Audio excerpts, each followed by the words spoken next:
we struggle, and we don't look for trouble, just ask around. But when outside faces from foreign places talk about taking over, we ain't backing down. We ain't giving up no mountains, we ain't giving up no tree, we ain't giving up no river that belongs to we. Not one blue sake, not one rice grain, not one caress, not a blade of grass. This land is all I know. We gonna make it somehow. We will bend like a bow and never break. Our fathers came here, and they lived and died here, and we ain't moving nowhere. Make no mistake, 'cause we ain't giving up no mountain, we ain't giving up no tree, we ain't giving up no river that belongs to we. Not one blue sake, not one rice grain, not one caress, not a blade of grass. We love the open country of the Rupununi and the Essequibo, daytime or night. Though we may criticize it, this is our home, we love it, and we need to keep it. We have that right. So we ain't giving up no mountain, we ain't giving up no tree, we ain't giving up no river that belongs to we. Not one blue sake, not one rice grain, not one caress, not a blade of grass. So we ain't giving up no mountains, we ain't giving up no tree, we ain't giving up no river that belongs to we. Not one blue sake, not one rice grain, not one caress, not a blade of grass.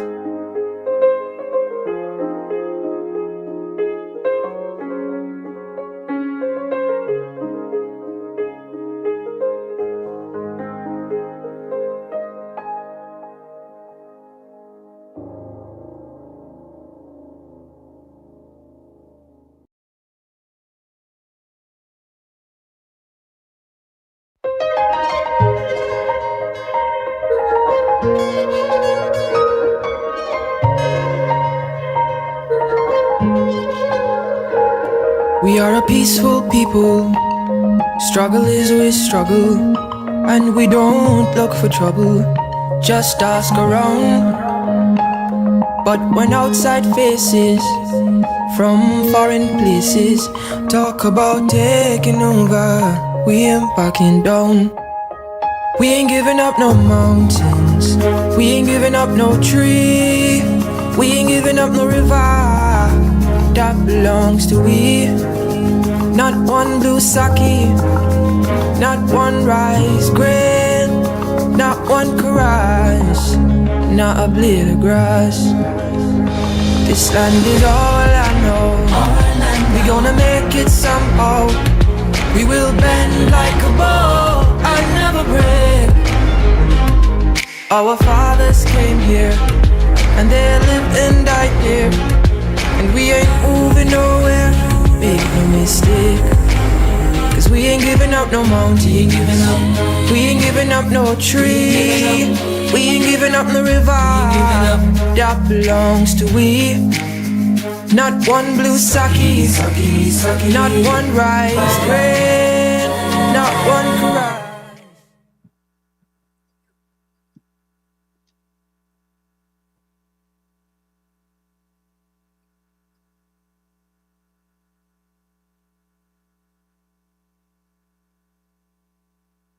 Honorable members, I declare this 52nd sitting of the 12th Parliament of the Cooperative Republic of Guyana to be duly constituted and in session.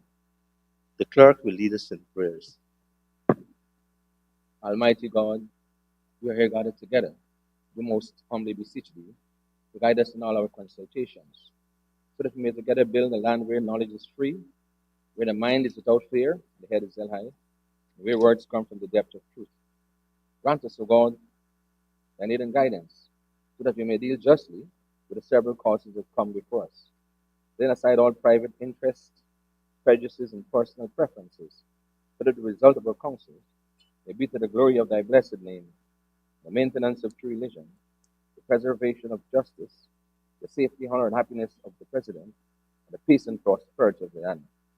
Grant us, O God, the vision so to lead, that all the people of this fair land may enter the state of brotherhood and unity, and bring them minded that powered by thee in their providing thought and action. Thank you. Please be seated. Messages from the President. Announcements by the Speaker.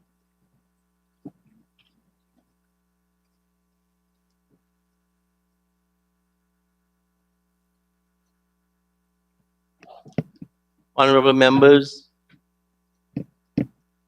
the order of government business will change today.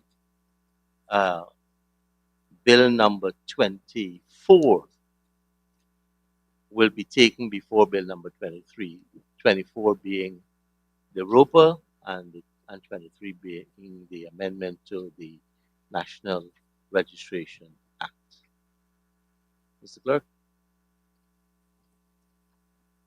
Presentation of petitions, presentation of papers and reports, etc. Honorable Prime Minister, Honorable Minister Teixeira.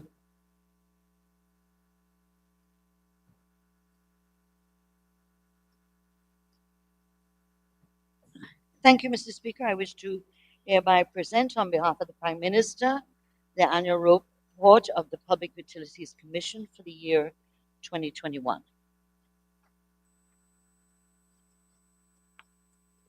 Clerk. Reports from committees. Oral questions without notice. Questions on notice.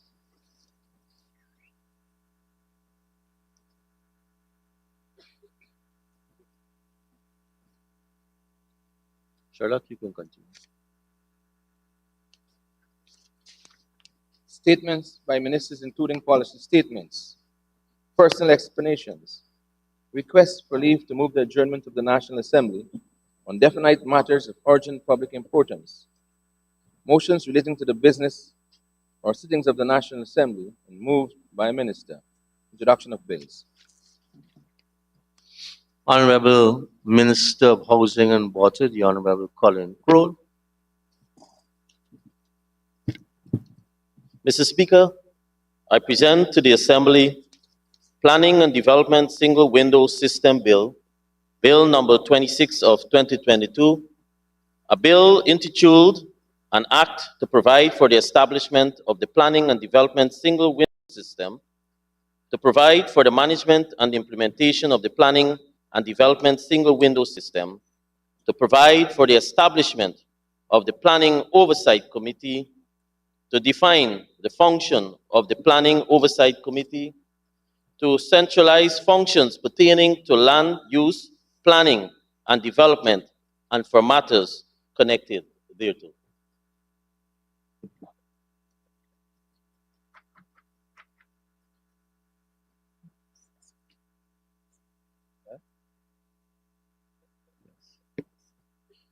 And you asked that the bill be read the first time? Sorry, Mr. Speaker. I ask that this bill be read the first time. Let the bill be read the first time. Planning and Development Single Window System Bill, Bill number 26 of 2022. Questions on notice.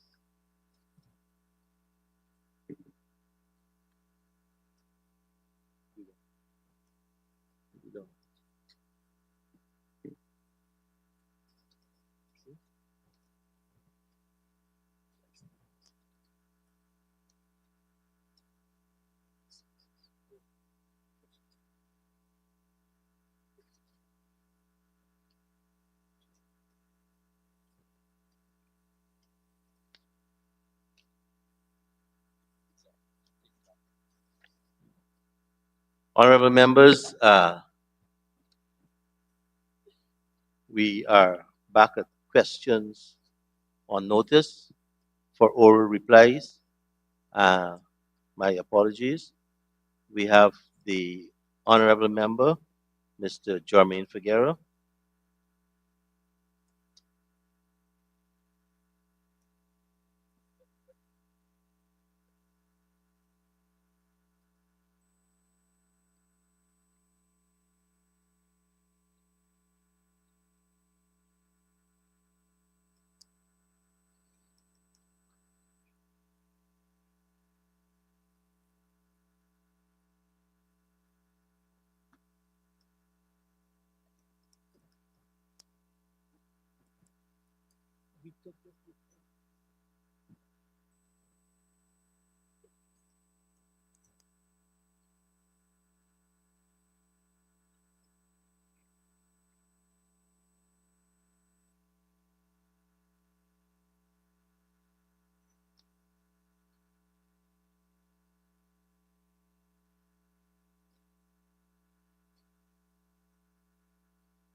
Thank you. Thank you, Mr. Speaker. My questions is going to be put to the Minister of Health. Can the Minister inform this House what is the required staff complement of doctors, registered nurses, and nursing assistants of the Linden Hospital, given the size of the population it serves?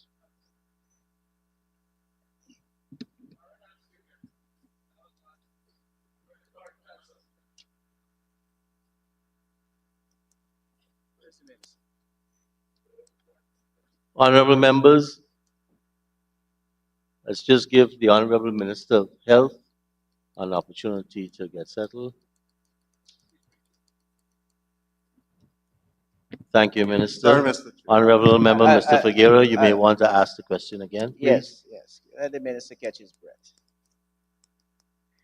Minister, can you inform this House what is the required staff complement of doctors? What is the required staff complement of doctors, registered nurses, and nursing assistants of the Linden Hospital complex, given the size of the population? Thank you, Mr. Speaker. Thank you, Honorable Member. The complement of doctors for the Linden Hospital is 16 doctors, registered nurses 130, and for nursing assistants 110. Honorable Member, Mr. Figueroa. Thank you, Honorable Minister. Can you also inform this House of the number of specialist doctors that should be assigned to the Linden Hospital complex, given the size of the population it serves? Thank you. Honorable Minister. Thank you, Mr. Speaker. Thank you, Honorable Member. At the Linden Hospital, we have 13 specialists, and we have 2 obstetrician gynecologists, 2 internal medicine specialists, 2 pediatricians, 2 surgeons, 2 orthopedics surgeons, 1 anesthesiologist, 1 intensivist, and 1 radiologist. We also have a visiting urologist that goes twice per week. Thank you, Honorable Member, Mr. Figueroa. Thank you, Mr. Speaker. With regards to the information posed, the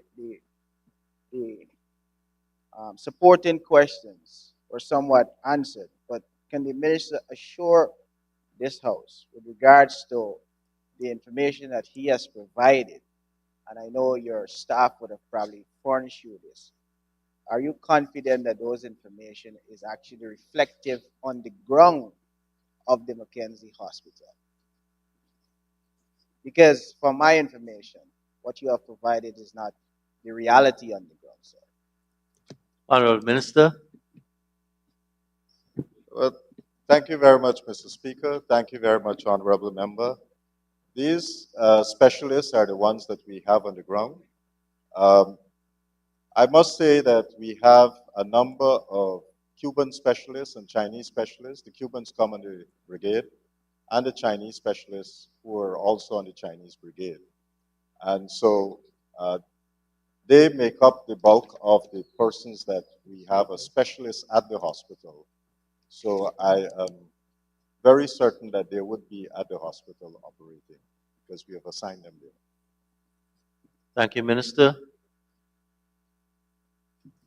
We have another supplemental question or the new question? I'll take that, thanks. Thank you. Honorable Member, Mr. Figueroa.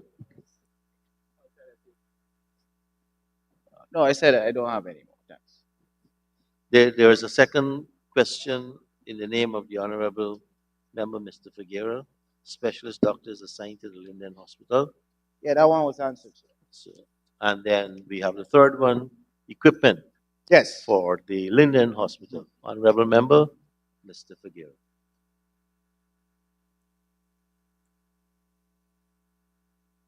Minister, is there an operable CT scan machine at the Linden Hospital? And also, is there an operable biochemistry machine at the hospital that is sufficient? And if there is that the amount sufficient to satisfy the size of the population? Honorable Minister of Health. Thank you very much, Mr. Speaker. Thank you very much, Honorable Member. In the public sector, we have 3 CT scans. One is at the Georgetown Hospital, one is at Bartica, and one is at New Amsterdam. The scans that we have in 2016, there were 2 that were donated to the government of Guyana then. These 2 came from RADAID, and they are 4-slice CT scans. And the then government decided they would allocate it to Bartica and one to New Amsterdam. But it was only in 2020 that the CT scan was actually installed. The one in Bartica was installed in the first quarter of 2020, and the second one was done in September of 2020 at New Amsterdam. Mr. Speaker, you would also recall that one of those CT scans were stored at the Sussex Street Bond.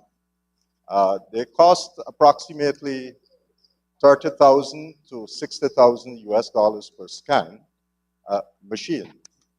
And you would recall that in the debates in this House, the rental for that facility far exceeded the cost of the machine.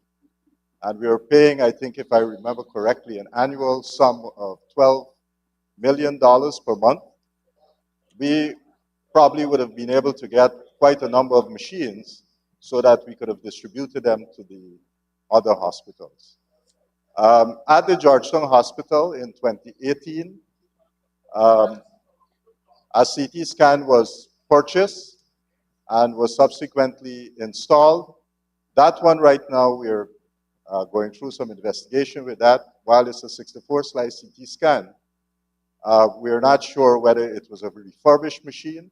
And again, the price is far more than what a CT scan of that nature would cost. We paid close to $1 million US when the scan is normally about 500 or so thousand US dollars. So right now we are doing an investigation into that, but Linden Hospital, the persons there would be able to access CT scans from Georgetown Hospital once there's a need for it. I must say to the honorable member as well that over the next 3 years, the government is committed to at least install about 10 different CT machines in different hospitals across the country. Already we have given out contracts with the new hospitals that we're building. Inclusive in the new hospitals are imaging equipment such as CT scans. In terms of the biomedical analyzers, there was one at the Linden Hospital from November 2019 to up to September that was not working. We have since install a new analyzer at the Linden Hospital in 2020, and then we install another one in 2021, and there's a third one that went in this year. In September, it's now operable. So we have 3 analyzers at the Linden Hospital. Just recently, when I visited the Kokwani Hospital, they also have a biochemistry analyzer. At the time when I visited, which was about a month ago, it was not installed, but by now it should be installed and operable. Thank you, Mr. Chair. Thank you, Honorable Minister. Honorable Member, Mr. Figueroa, follow up. Thank you, Mr. Speaker. Given the fact that Honorable Member, Mr. Figueroa. Honorable members, when I call on someone, please, I am beginning to abhor people seating on the floor. I control this house. Mr. Speaker, I was Right. standing before. So follow up, Mr. Figueroa, please. I have a follow-up.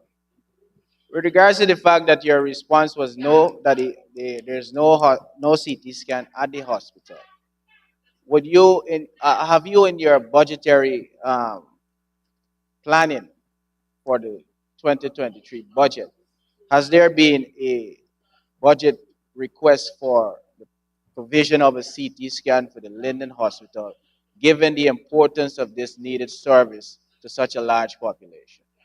Honorable Minister of Health. Thank you very much, Mr. Speaker. Thank you very much, Honorable Member.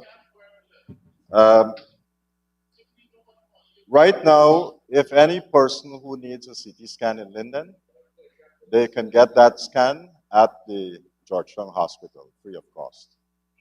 You will recall that it used to cost maybe 30 to 35,000. We have removed that cost. So anybody across the country, you can come to Georgetown Hospital and get your CT scans done there. Now, moving forward, we are, as I said, we have already put in place to get 7 CT scans over the next 3 to 4 years.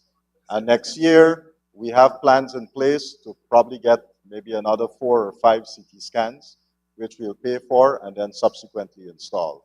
Linden is one of those hospitals that we have earmarked for a CT scan machine.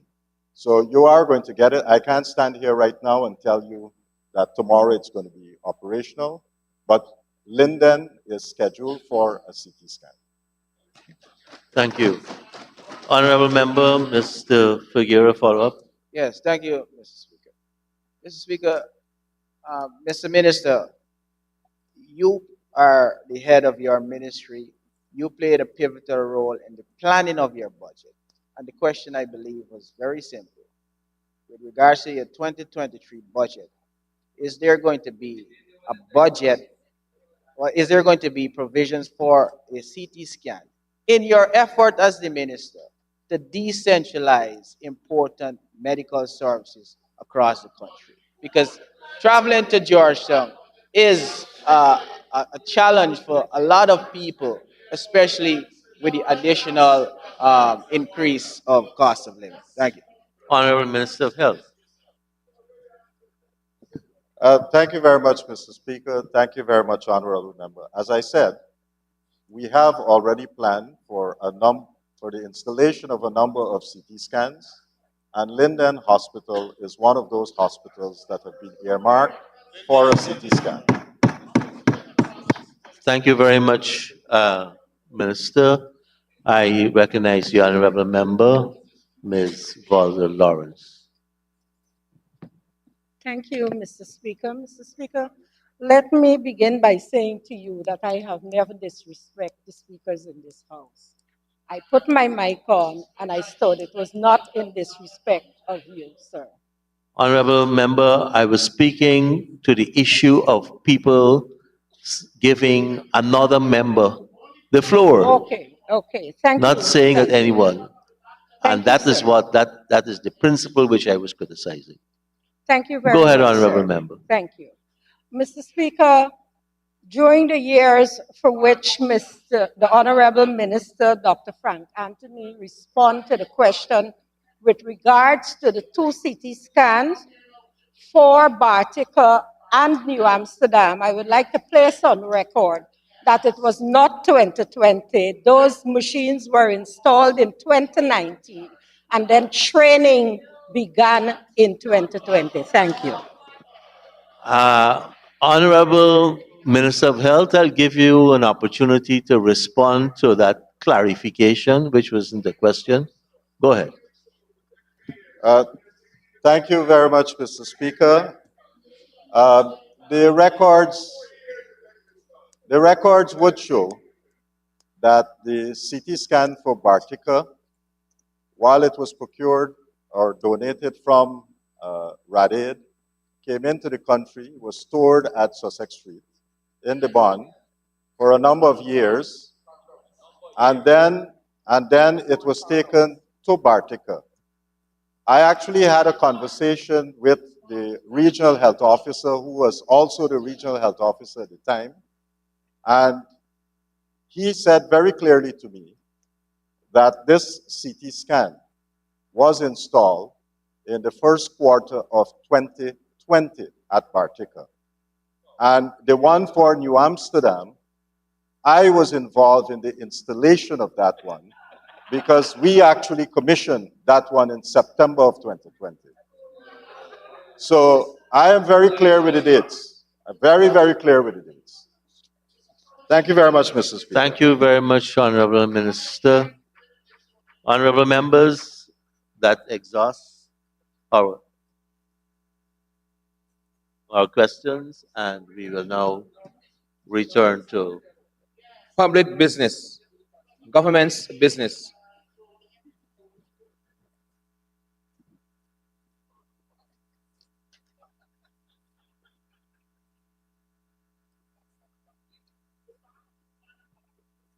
honorable members. The Assembly will resolve itself into Committee of Supply to consider financial paper number 2 of 2022. Honorable members, we are now in Committee of Supply to consider financial paper number 2. Honorable members, I know this is about questioning the allocations that are provided in these two financial papers. While we will allow some amount of latitude to develop the question, I want to caution members about making a speech before the question. I will be very firm with respect to people making speeches. Honorable members, I now propose that item 1, agency code 02023, Office of the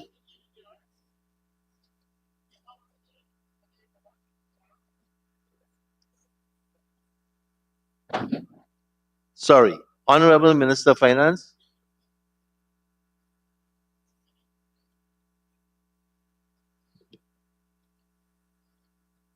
You have to make a statement. Thank you very much. My apologies, sir. Thank you very much, Mr. Chairman. Mr. Chairman, sir, in accordance with Article 171(2) of the Constitution, I signify that Cabinet has recommended for consideration by the Assembly the motion for the approval of the proposals set out in financial paper number 2 of 2022. Supplementary estimates current and capital advances made from the contingencies fund totaling $2,904,841,406 for the period from 15th of August to 29th of November 2022. And I now move the motion, sir. I presume that I will give the signification for financial paper number 3 of 2022 when that arises. Very well, sir. Thank you very much.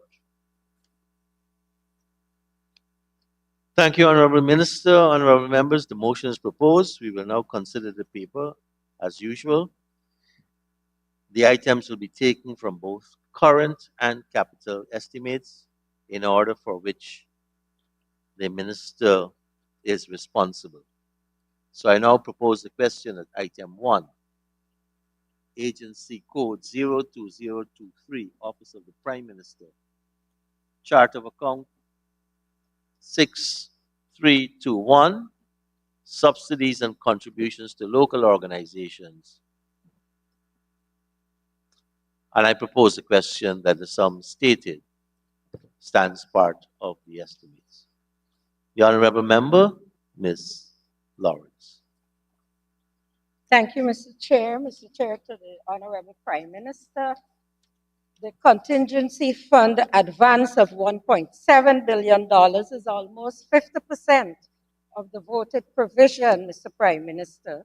Even when you take into account the increase in fuel cost, my questions to you is, are you saying to this House that this is as a result of improper budgeting? And if yes, can the Prime Minister tell this House what measures are in place to correct this? Honorable Prime Minister. Thank you, Mr. Speaker. Mr. Speaker, it's quite obvious to everyone in Guyana that this cannot be a case of improper budgeting. We have experienced a tremendous increase in the cost of fuel during the year 2022.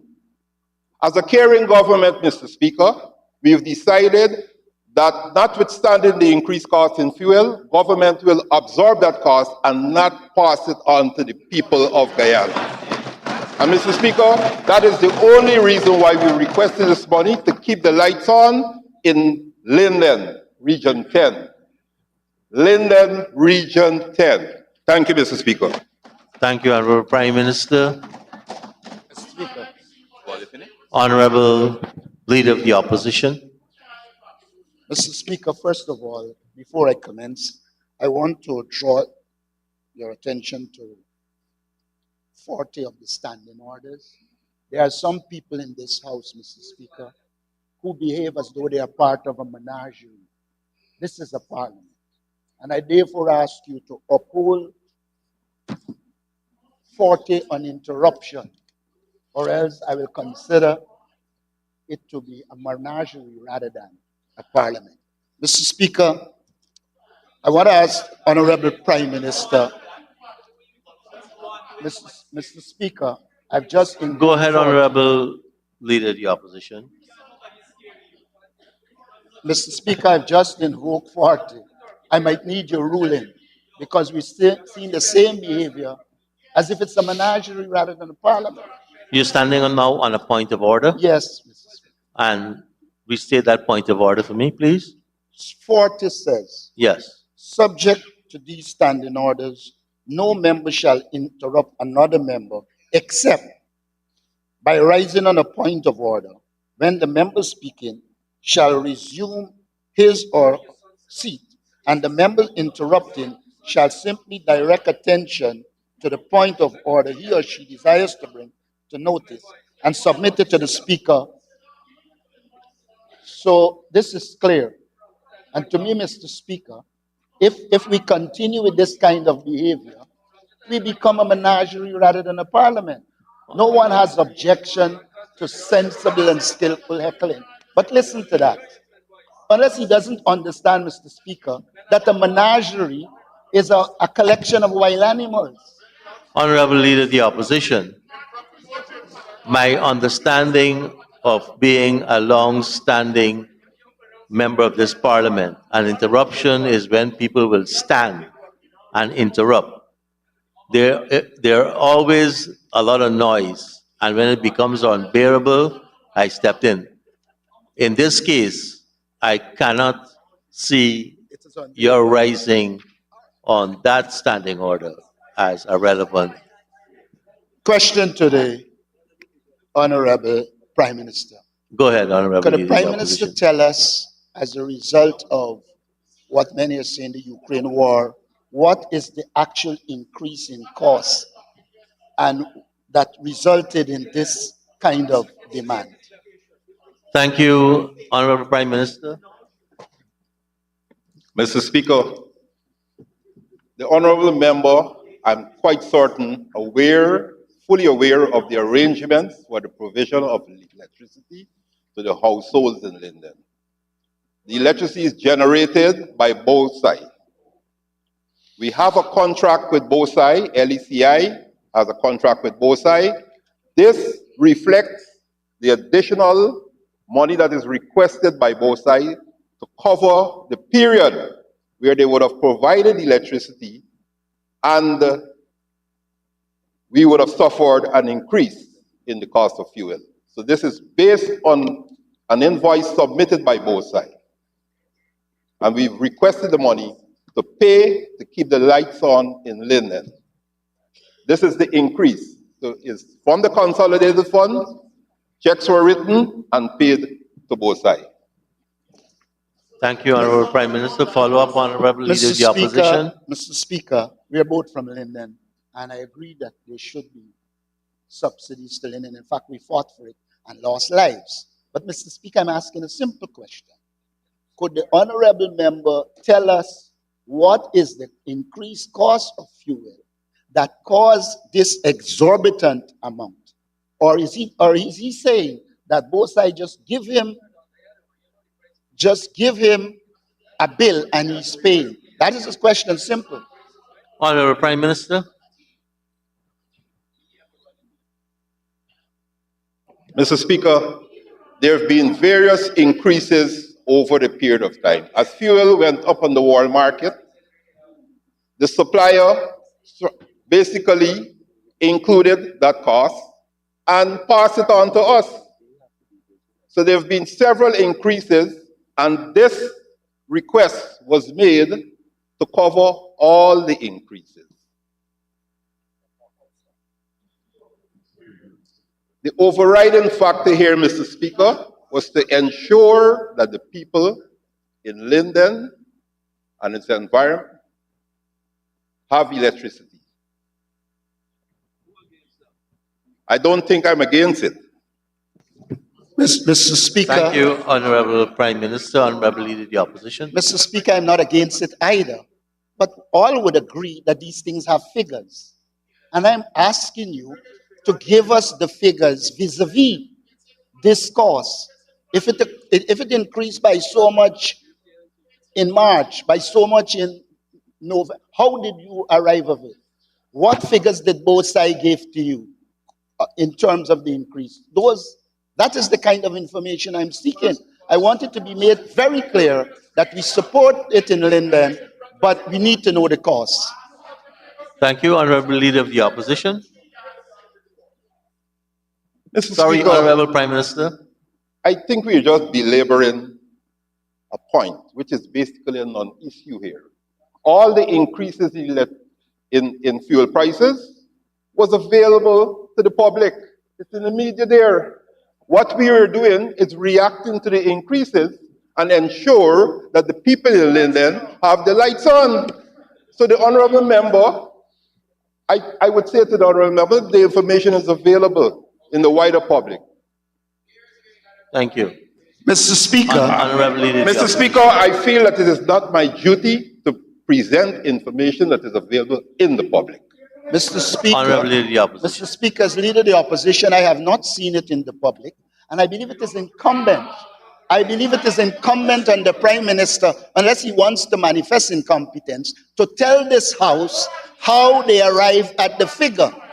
And if he was saying it is in the public domain, and BOSAI had it in the public domain, it follows axiomatically that you should know. Therefore, I invite you to tell this House. Mr. Speaker, I take offense that the honorable leader of the opposition will try to task me to do his research. Thank you, Honorable Prime Minister. Honorable members. Mr. Speaker.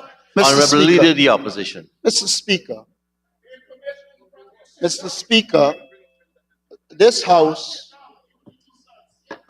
it is the obligation of the Prime Minister to tell this House on what basis did he arrive at the figures he arrived at and give numbers. While I will not engage the Prime Minister anymore on this, I see it as a clear case of manifest incompetence or another. Honorable Leader of the Opposition, I'll give the Honorable Prime Minister an opportunity to make a statement with respect to your statement. Mr. Go ahead, Speaker, Honorable Prime Minister. Mr. Speaker, manifest incompetence has resulted in the honorable leader of the opposition being on that side of the House. This is a public company, Mr. Speaker, and all the information for any public company is available to the public. Just perhaps that's a case of what manifest competence entails, that someone will seek the information that is already available public and not come to waste the time of this House. Thank you, Mr. Speaker. Thank you. Honorable members, I now put the Honorable Member, Mr. Patterson. Thank you very much for recognizing me. Can I ask the Honorable Prime Minister, contingency payments are for urgent, unforeseen payments. Can I ask the Honorable Prime Minister state why these sums, because in his response he said that this has been going on for a while. This has been going on from February, so can you ask the Honorable Prime Minister why was it necessary for this to be paid via contingency since this has been a long ongoing issue? Honorable Prime Minister. Mr. Speaker, again, I'm bombarded by elementary questions and investigations by members of the opposition. There is a sum that was projected for the year 2022. It's obvious that based on our projections, and here I'm talking about competent planning, we would have forecasted that by a certain time in the year 2022, we will require additional money.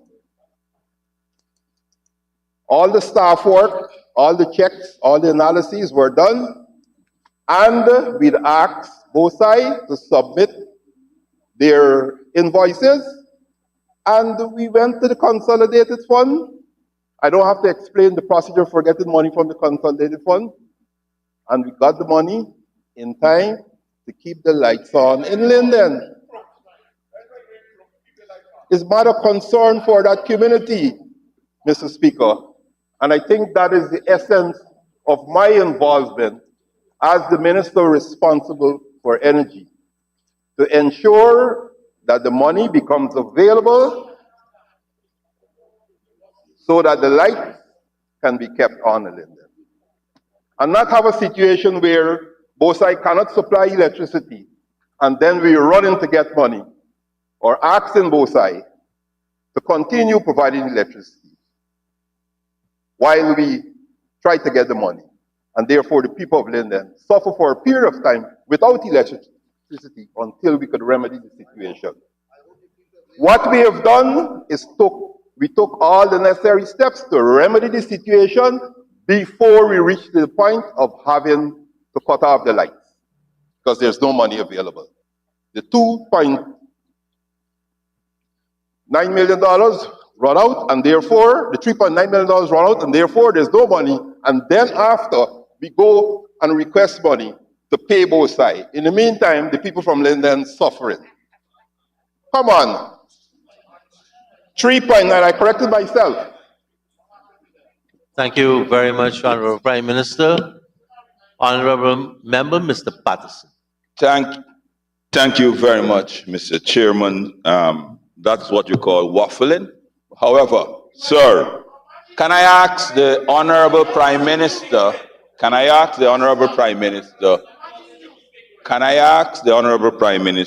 how does BOSAI bill the government for electricity? Is it quarterly, monthly? How do they submit their invoices? Can I ask him a simple question like that, sir? Honorable Prime Minister.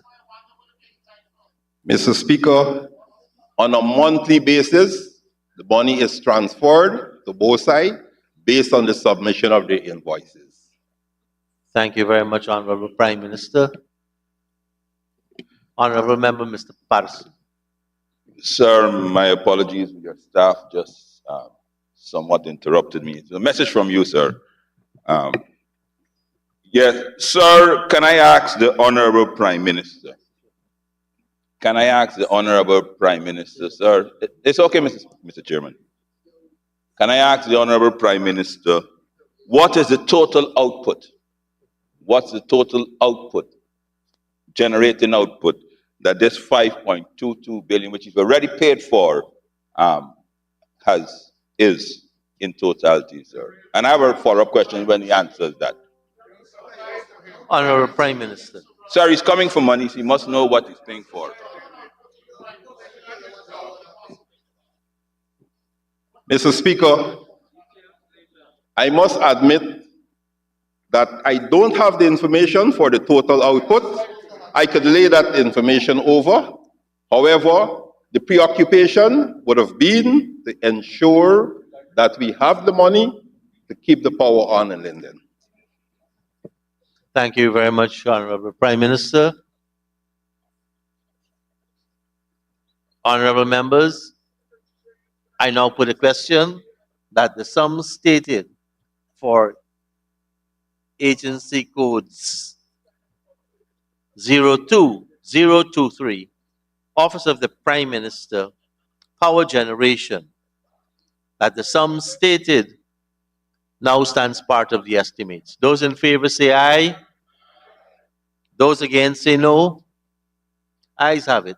The sum stated now stands part of the estimates. We now go to item number 2, Agency Code 16161, Ministry of Amerindian Affairs, Policy Development and Administration, Chart of Accounts 6291, National and Other Events.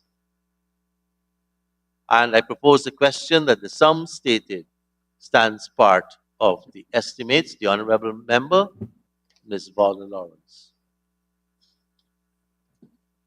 Thank you, Mr. Chairman. Mr. Chairman, can the Honorable Minister, can you outline what aspects of the Amerindian Heritage Month were not budgeted for? And can the Minister, not 16161? We're at Oh, okay, the next one. 6291. Sorry, Mr. Chair. Honorable Minister of Amerindian Affairs.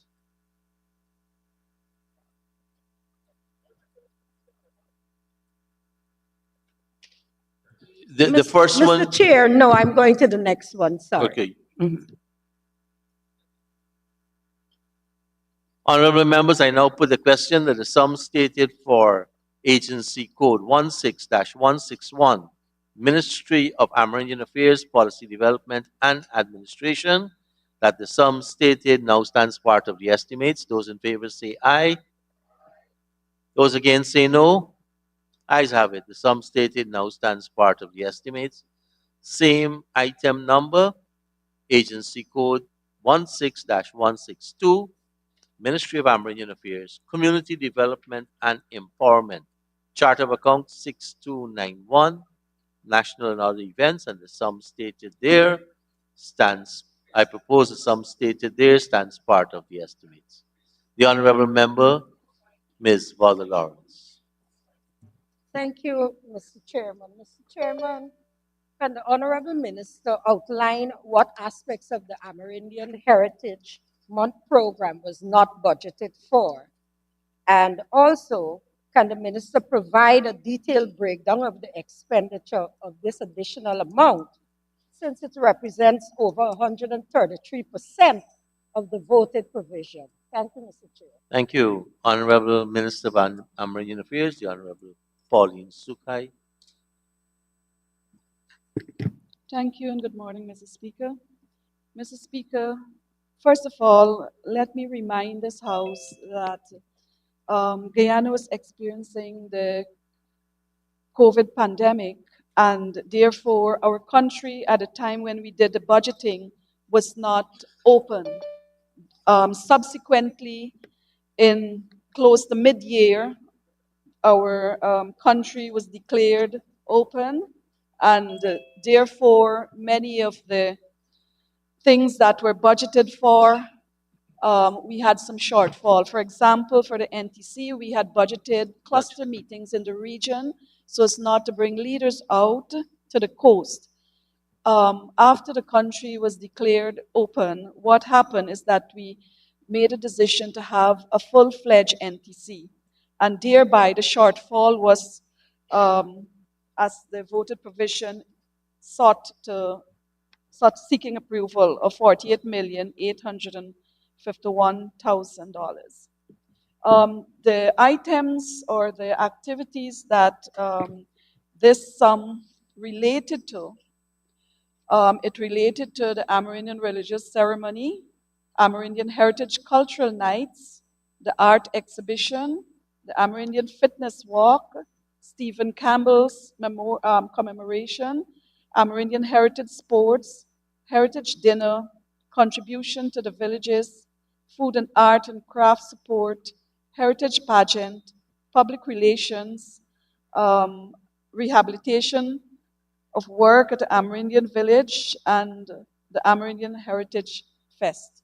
So those were the activities that were not planned for because we were only hoping to have a very virtual extravaganza like we did in 2020, where we did a cultural concert that was held virtually. And so the opening up of our country led to us doing the full-fledged heritage. Thank you. Thank you, Honorable Minister. Follow-up question, Honorable Member. Yes, just Ms. a Lawrence. follow-up. Thank you, Mr. Chairman. Minister, you mentioned that the country, all of this is because of the COVID pandemic and the country not opening up. But the president opened the country on the 21st of March, 2022, and this activity was in September. Also, some of the programs that you listed, the items, these are regular programs. So what is the difference? Was there an increase in the cost? What is it?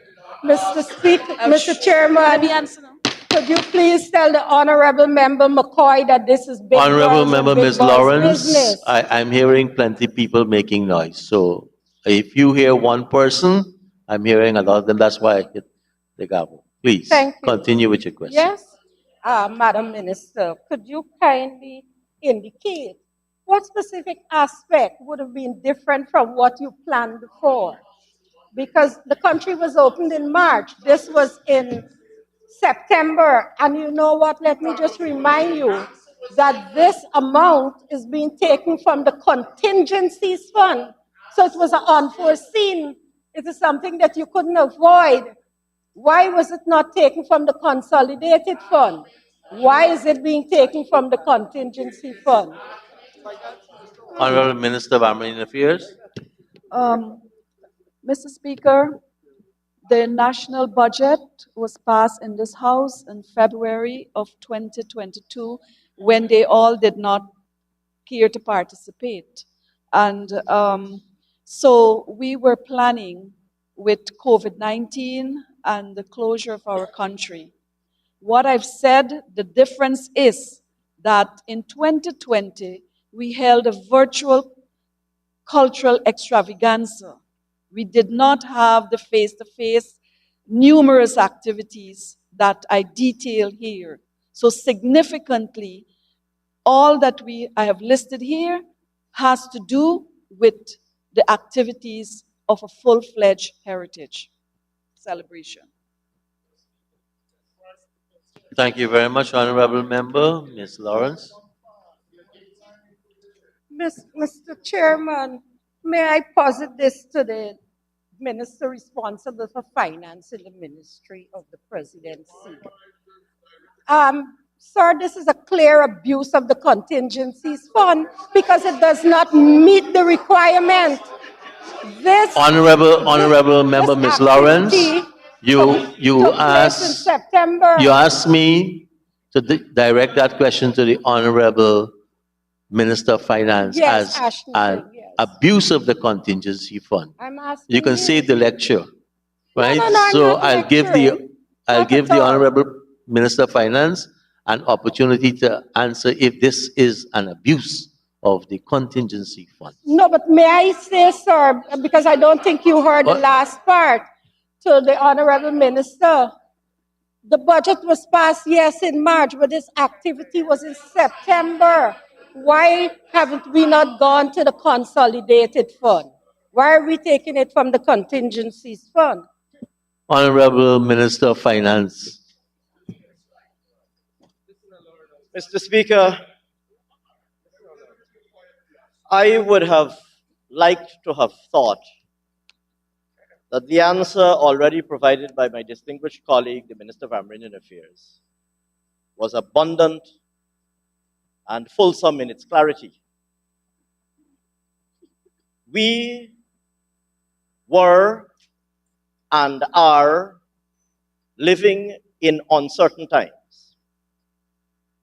COVID-19 was very much with us during 2020, during much of 2021, and it is still with us.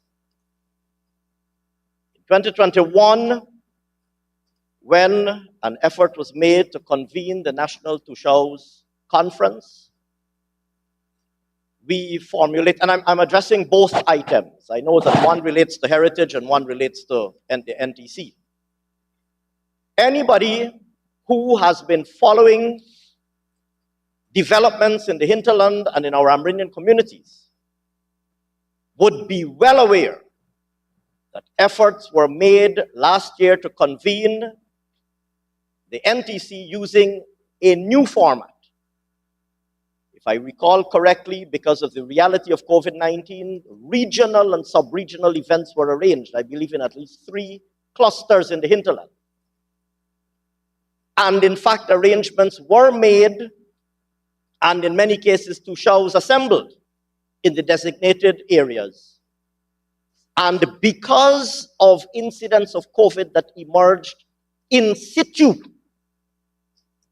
those events had to be called off and people had to be sent back home. That transpired in 2021 when an attempt was made to arrange these observances. In 2022, at the time that we were preparing the budget, those uncertainties remained. And a provision was made in the budget to anticipate a certain scale of observance, both in relation to the NTC and in relation to the Heritage Month. Assumptions were made about the conditions that would prevail for the rest of the year in relation to the scale and nature and structure of these 2 observances, and a relevant financial provision was allocated in the budget around those assumptions. As any competent government would do, we continued to monitor the situation as it evolved. And as it evolved, and as this government, under the distinguished stewardship of my colleague, Minister Frank Anthony, managed to bring COVID-19 under control, something that the Honourable Member, Ms. Valda Lawrence, failed abysmally to do when she held that portfolio. Something that the Honourable Member, Ms. Valda Lawrence, failed abysmally and cataclysmically to do. As a result of the distinguished stewardship of the health sector by my distinguished colleague, Minister Frank Anthony, and as a result of COVID-19 being brought under some semblance of control, the scale of the observances of these 2 events was reconsidered and revisited. And we decided that the circumstances permitted a full observance. A gathering of Tushaus centrally now. It would be recalled, in fact, sir, that all of the Tushaus came out and gathered in this very venue. In fact, I believe for almost, was it 3 days? 5 days. Because the evolving public health situation permitted it. Without incident. Without incident. In addition, the same applied to the Heritage Month observance. The evolving public health situation permitted us to reconsider the scale, structure, and design of the observance. And because we were able to contain COVID-19 in the manner that we did, we decided as a responsible government committed to the Amerindian people of our country to have a full observance. And it is very telling, sir. It is very telling that the APNU AFC would now stand in this house and seek to question and challenge this allocation to the Amerindian people of Guyana. And I'm appalled at that, sir. I'm appalled at that, sir. Thank you very much. Thank you very much, Honorable Minister. Mr. Speaker. Honorable Leader of the Opposition. Mr. Speaker, having listened to the circumlocutions, I want to ask the direct question that was asked. We are committed to the indigenous people of this country, but we're also expected to defend their resources. The straight question that needs to be answered is, why was it taken from the contingency fund rather than the consolidated fund? That is the simple question. Honorable Minister. May I, sir? Honorable Minister. Sir, this is not the forum for me to present a class on public finances and on the financial legislation of this country. The consolidated fund is the primary fund of the state of Guyana. All budgetary revenues go into the consolidated fund, and all expenditure is appropriated out of that fund. In the event that unforeseen needs arise, the supreme law of the land, the Constitution of Guyana, establishes a contingencies fund. And that contingencies fund serves a purpose that is defined in that supreme law of our land. And the purpose of that contingencies fund is to meet unforeseen and unanticipated needs. The law, the Constitution of Guyana provides for that, and the Fiscal Management and Accountability Act replicates and elaborates those provisions. That is precise. The word contingency, sir, I would have thought that to a parliamentary party that is so linguistically endowed as to be deploying words like menagerie this morning on multiple times, I would have thought, sir, that such linguistically and oratorically gifted members of parliament would be acquainted with the word contingency and would be acquainted, sir, with the provisions of our Constitution, which have been in place since time immemorial, since the enactment of that Constitution, and would be acquainted with the provisions of the Fiscal Management and Accountability Act.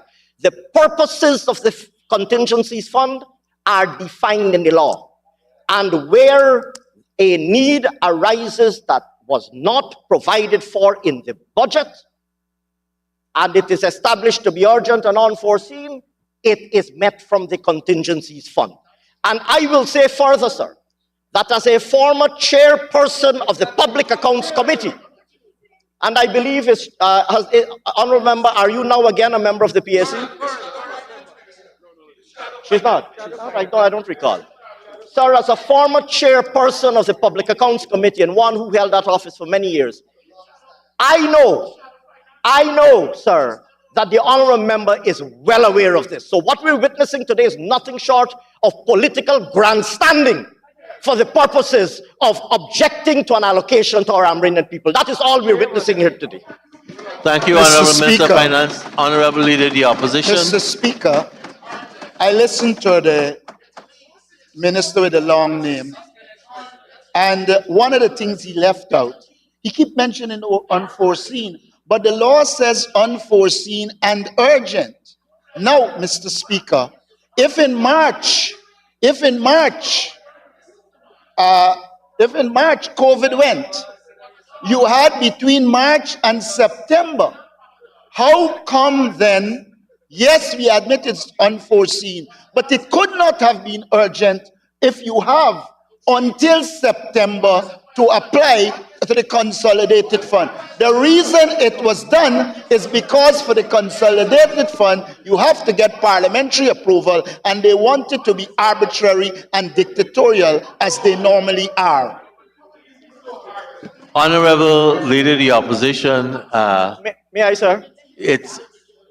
and I will say I'm going to now curtail the statements after the Minister of Finance has his opportunity to make his statement. Honorable Senior Minister of Finance in the Office of the President. Mr. Speaker, a recent public exchange in relation to a statement made by the World Bank, and in particular in relation to some 2019 statistics that were quoted in a 2022 some 2019 poverty statistics that were quoted in a 2022 World Bank statement. That public exchange, sir, which included an original intervention by the Leader of the Opposition and a response by myself, and I think a subsequent intervention by the Leader of the Opposition. That exchange has already established indubitably, beyond any shadow of doubt, that the Honorable Leader of the Opposition has a fundamental incapacity when it comes to issues, a fundamental incapacity when it comes to issues of chronology and of comprehension. First of all, he made a Honorable rather... Member Mr. Dharmlal.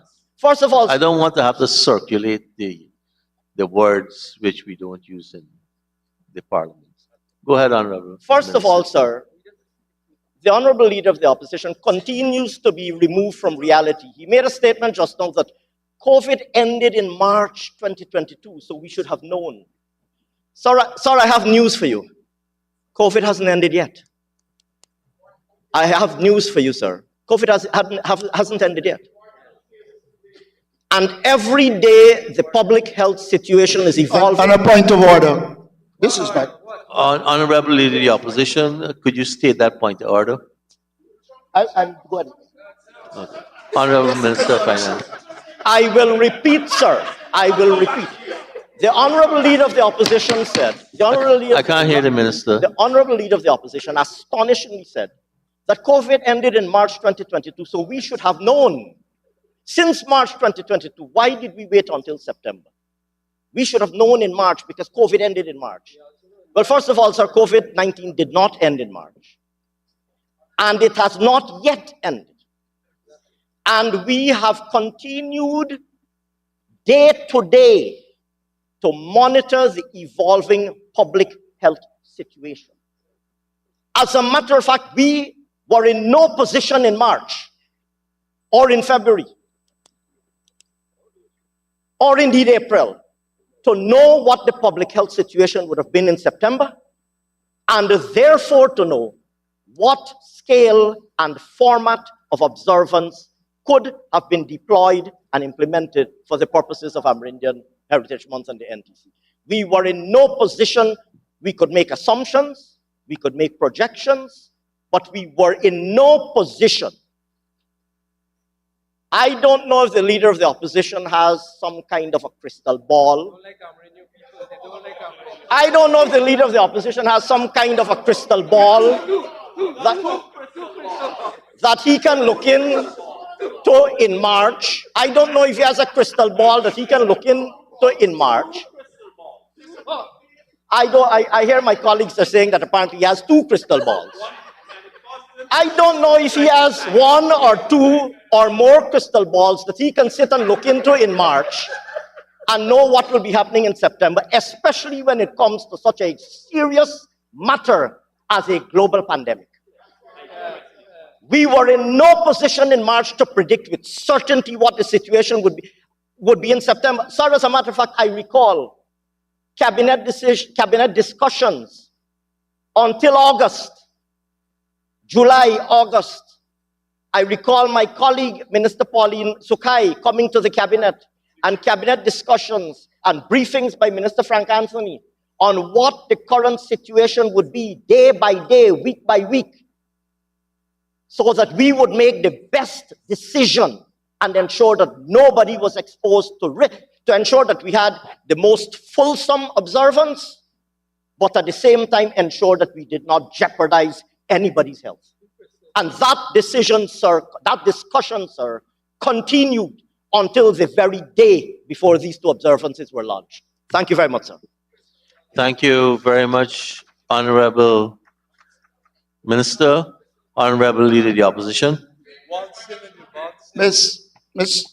Chairman, first of all, the government declared in March that Guyana was open, and they knew that they were being involved in public activities. There were many activities between March and September that would have established that the government itself opened after declaring the situation as being much better. It is therefore unfortunate that you will come to this house and talk about COVID not ending, knowing full well that you opened Guyana in March, knowing full well that you had that Indigenous month, and then come now to tell us that COVID didn't end. By your actions, you ended the activity. Honorable Leader of the Opposition, the question.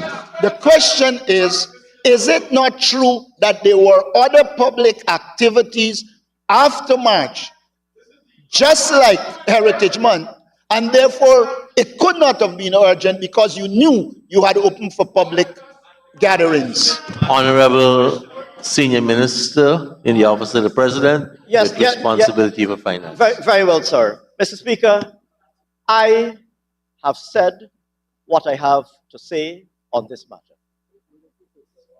And putting aside issues of political grandstanding, this country has several very good English teachers, and there's a subject called comprehension in English. And I'd be happy to recommend one or more, and there are many good English teachers that could help the members on that side of the House with comprehension. Thank you very much, sir. Thank you very much, Honorable Minister. Honorable members, I now put the question that the sum stated for Agency 16162, Ministry of Amerindian Affairs, Community Development and Empowerment, Chart of Accounts 6291, that the sum stated now stands part of the estimates. Those in favor say aye. Those against say no. Ayes have it. The sum stated now stands part of the estimates.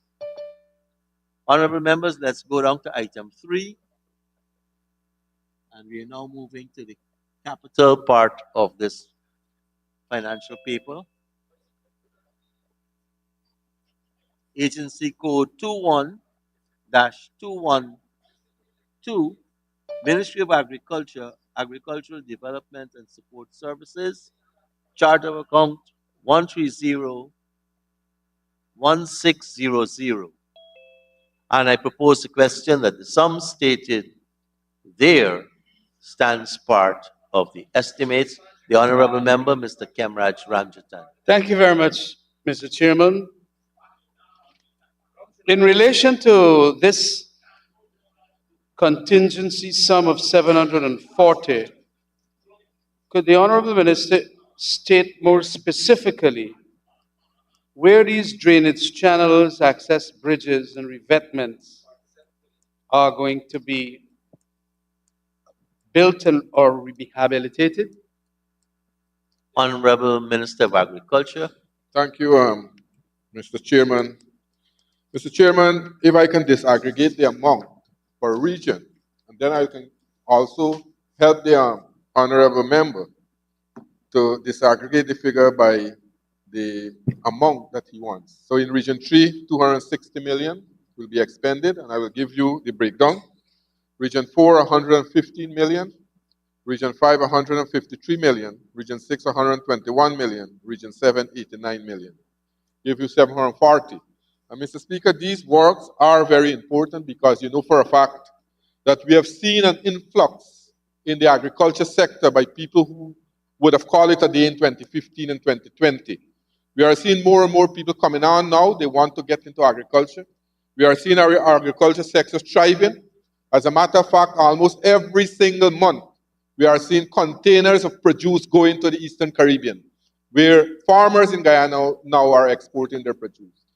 I have a list here. I can go through all these items, about 100 items here, but I can lay it over and give the honorable member.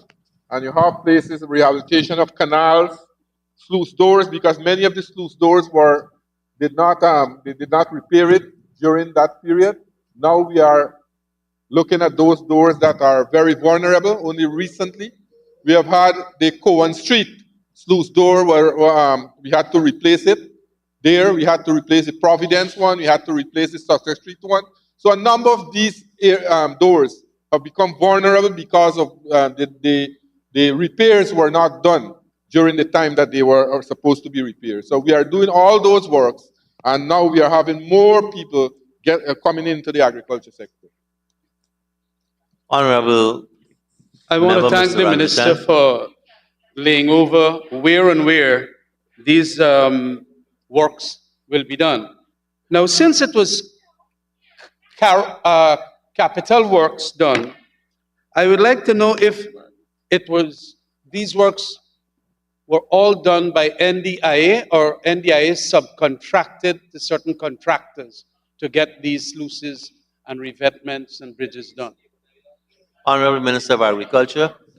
So, like any other contracts, Mr. Speaker, these were public contracts that were published and awarded by the National Procurement and Tendering Administration or the Tender Board of NDIE. But it was published in the press.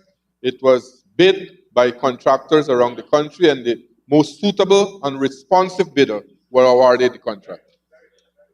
Honorable Member, Mr. Ramjitan. Could, for accountability's sake and transparency, could the minister also give a list of the contractors that were awarded these specific contracts within the regions for purposes of making the bridges and revetments and so on? Honorable Minister of Agriculture. Mr. Speaker, I think this is for the National Procurement and Tendering Administration. The honorable member can ask that question and get it there. Please, Honorable Member, Mr. Ramjitan. please, we need the accountability here. It is the monies that are coming out as a result of contingencies fund, for which we can ask which contractors were awarded these bridges and awarded these revetments. Why you don't want to be transparent? Honorable Minister of Agriculture. Mr. Speaker, it seems that the honorable member is seeing some problem that we are trying to hide something from him. Absolutely. It's wrong. It's wrong. I think that, like the APNU, they normally be very suspicious. I will give him even the entire list of bidders that were bid for the contract and lay it over. We don't have anything. We don't have anything to hide with it. No, but I don't want the long list of... Honorable Member, Mr. Ramjitan. I do not want the list of bidders. I want the list of awardees of the contract so that we can then come in the next budget and talk about that. How good a job you're doing. Honorable Minister of Agriculture. It seems that the honorable member is trying to row with me to get the list of contractors. Yeah. That's a public knowledge. You should go to the tender board and request it, and you'll have it. You can give us here. We are not getting anything from the tender board. Honorable Minister, Honorable Member, Mr. Ramjitan. Could Yes. I go ahead? We have not been getting anything from the tender board. The minister is the one who has asked for monies to go to these projects. Could we get the contractors who have been awarded? Thank you, Honorable Member. Honorable Minister, is the responsibility of the minister asking to provide the answer and not direct the questioner, the member, to go to somewhere else? Right. But if you yes, choose not to, then we can't force you. But you've already said you have the list to lay over with respect to the regions and the amounts.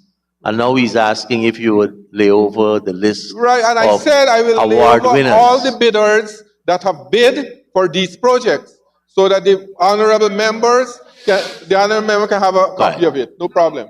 So, the Honorable Member Mr. Ramjatan, the Minister is prepared to lay over the bidders. Thank Why you. is it that the minister does not want the awardees to be laid in Parliament? Now you're asking the Speaker to answer that. No, I am asking the minister why he does not want to provide the awardees or the contractors as against the bidders.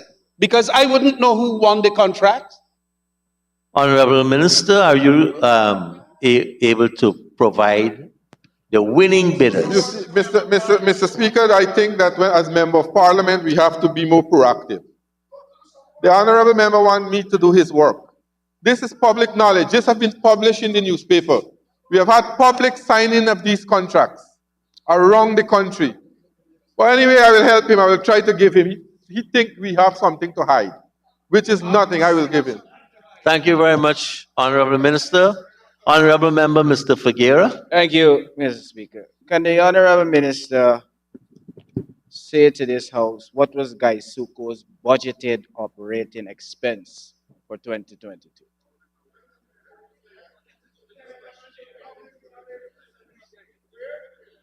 I'm just trying to reconcile the question with this amount.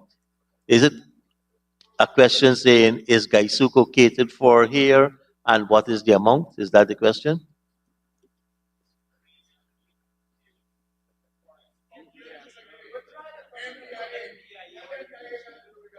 Mr. Speaker, aren't we aware $1 billion being allocated? Or the other one? Okay, my apologies. Okay. Honorable members, I now put Honorable Member Ms. Lawrence. Thank you, Mr. Chair. Mr. Chair, to the Honorable Minister, could the Honorable Minister tell this House what was the balance of the voted provision at the time of granting the $740 million from the contingency fund? And I would like to ask, given the remarks on the paper here, which states that these works were carried out under local authorities in cities and towns and NDCs and so on, has the ministry taken over the operation and maintenance of these structures? And were there discussions with these local authorities for these works which you carried out in the various townships and NDCs and RDCs? Thank you, Honorable Minister of Agriculture. Mr. Chair, definitely, there was a lot of discussion, and especially in Georgetown, with the incompetence in Georgetown. We have to ensure that we spend excess funds in Georgetown. Up to last night, I was around Georgetown looking at the drainage, looking at the structure. Now these, as I said, that these works were executed in conjunction with the local bodies because it was necessary and it was urgent. And we had to ensure that we do this work, or else we could have serious problems around the country.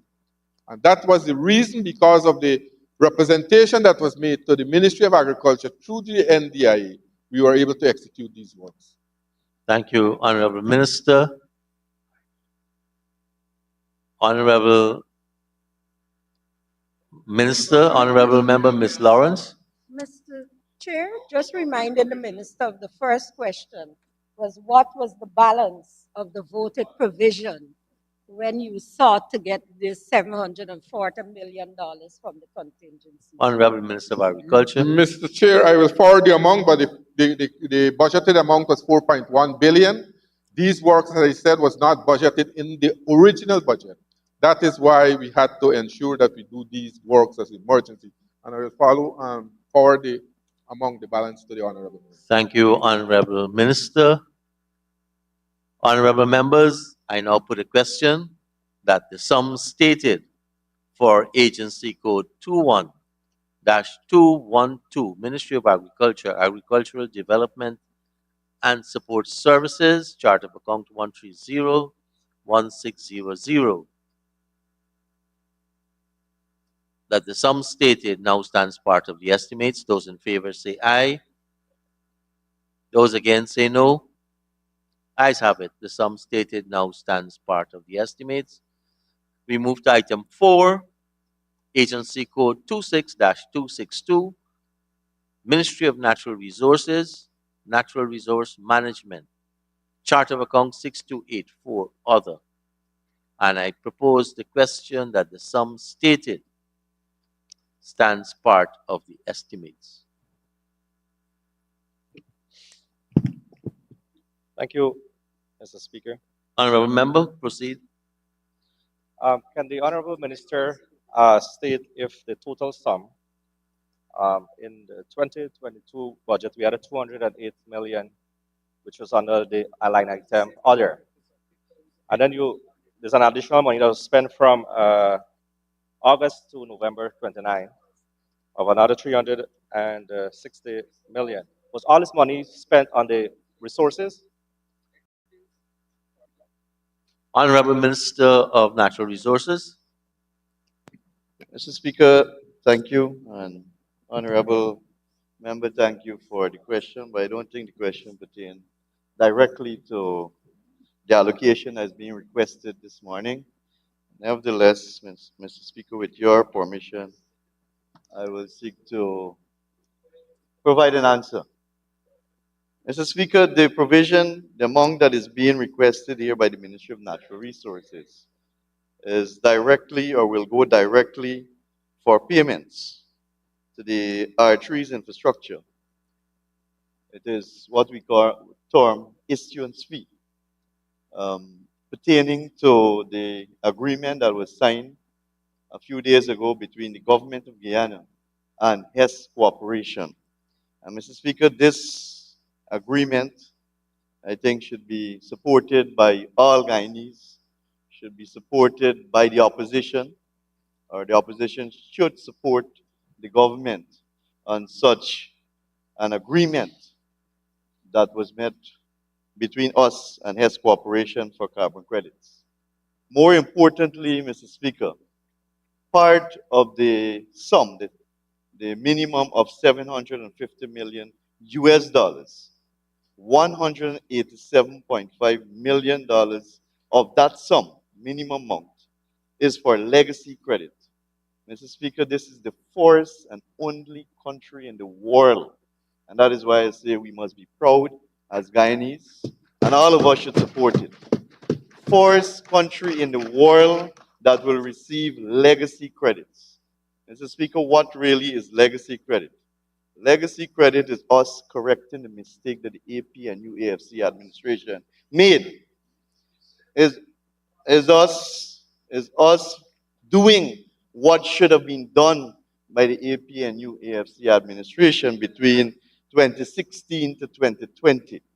So the 187.5 million that we will collect as part of the agreement is for payments between the year 2016 to 2020.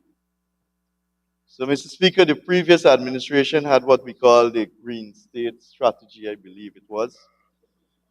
But there was no plan, there was no realistic targets in the first place. There was no main or no plan to bring in revenue, and that is why we are saddled with the responsibility today to ensure that we gain the necessary credits and revenue from our forests from 2016 coming right up to 2020. So, Mr. Speaker, the $360 million will be paid to the art infrastructure, the Architecture for Red Plus transaction, which is the UN body that is certified to validate our forest carbon credits. And it will equate to about 5 US cents for credit, of which we will be paid $15 US. So we are paying 5 US cents for $15. So, Mr. Speaker, this, as I mentioned, this is something that all Guyana should be proud of. It's the first country in the world that is signing such an agreement at the jurisdictional level or national level.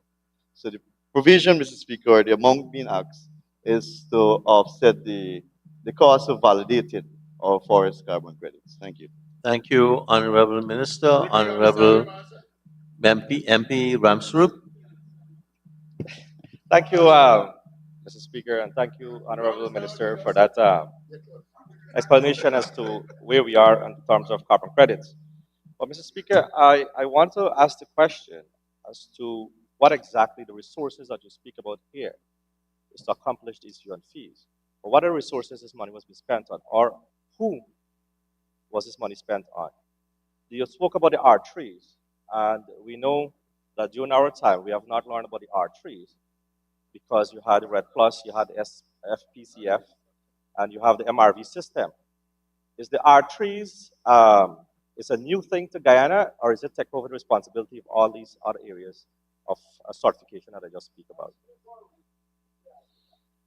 Honorable Minister of Natural Resources. Mr. Speaker, the Red Plus program, the EU FLED program, and all the other programs are completely different from the R3 verification validation process.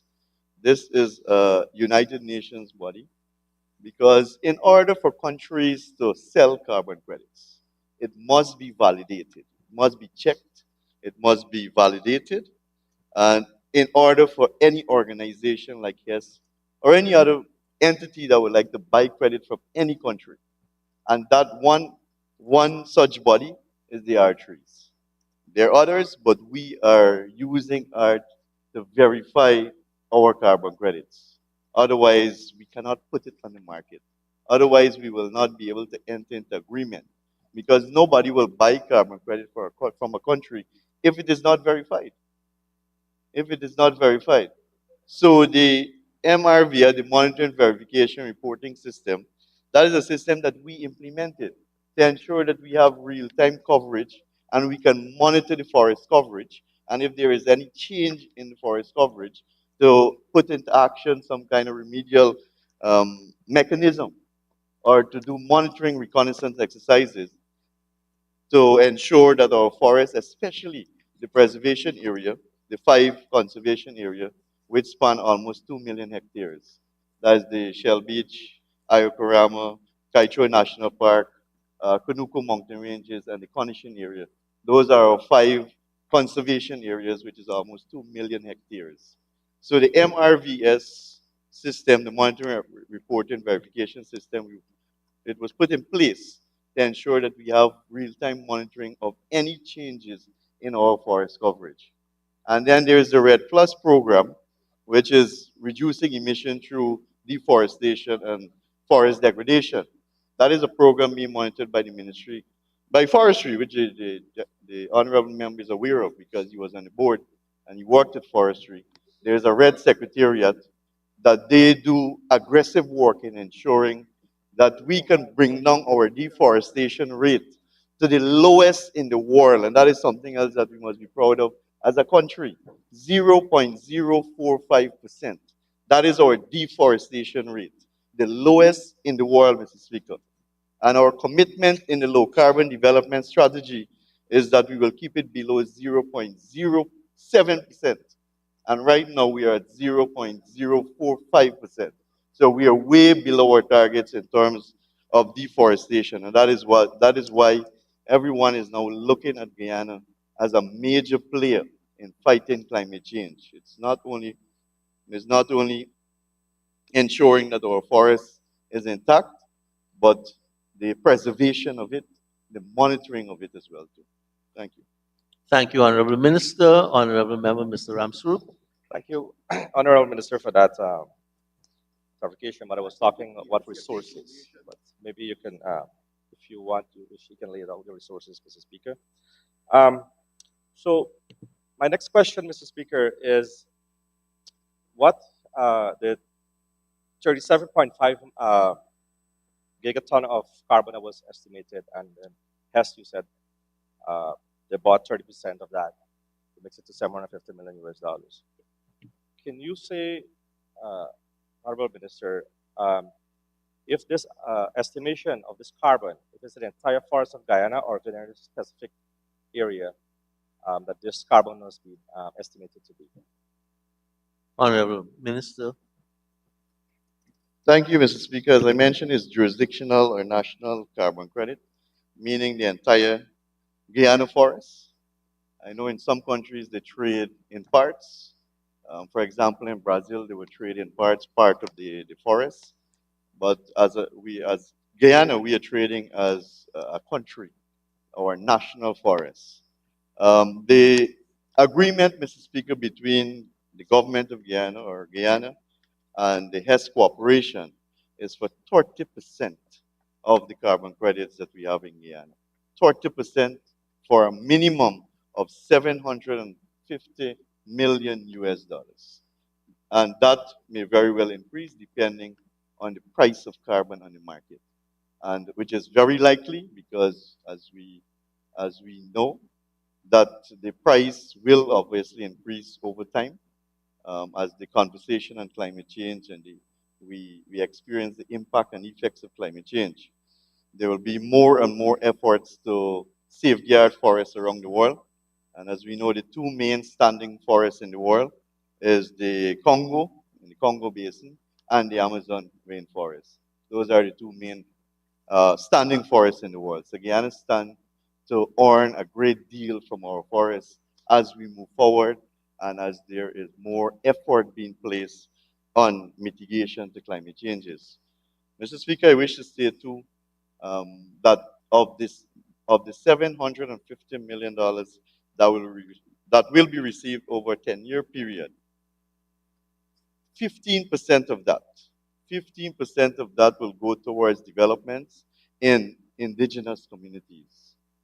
That, Mr. Speaker, if we do the simple maths, I think it's about 112 million US dollars over a period of 10 years will go towards indigenous communities, the 200 plus communities throughout the country. Thank you. Thank you, Honorable Minister. Honorable Member, Mr. Ramswarup. Thank you. Thank you, Honorable Minister. Mr. Speaker, can the Honorable Minister table the... Mr. Speaker, can the Honorable Member table the contract with HES to this Honorable House? Honorable Minister, Natural Resources. Mr. Speaker, I think the honorable member is asking for the agreement that was signed between the government of Guyana and the HES Corporation, which is a public document, and it will be made public. Mr. Speaker. Honorable Member, Mr. Ramsey. Yes.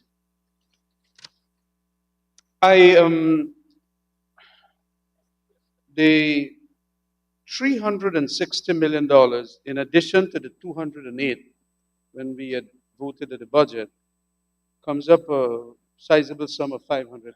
Who actually is receiving, like I was asking for the contractor, who is actually receiving this issuance payment or monies? Because it was already given since by between August and November 29th. Obviously, it was paid to somebody. Who is it that it was paid to? Honorable Minister, Natural Resources. Thank you, Mr. Speaker. Mr. Speaker, there is what we call the Art Secretariat, the Architecture for Red Plus transactions. It is actually, there's a secretariat, and it's an organization that obviously will have a structure and personnel because they had to come to Guyana to do physical verification of Guyana's forest. That is how it works actually. And they've been doing this over the last 2 years. We had people in Guyana verifying the forest to ensure that when companies are paying for credits, it is actually real credits because there have been attempts by many others to sell carbon credits for forests that don't exist. So it's the Art Secretariat. Thank you. Thank you, Honorable Minister. Honorable Member, Mr. There must be actual people or corporate entities behind this art. I would like to know if you can give us some of the actual people who are going to benefit from this $500 and something million. It's not just Art Secretariat. Is there a body that yes? Honorable Minister, Natural Resources. Thank you, Mr. Speaker. And the payment to ART is 360 million and not 502 as mentioned by the honorable member. And as I mentioned, it's to the art organization that the 360 million will be paid to. Honorable Minister Ramjatan, or remember Mr. Ramjatan.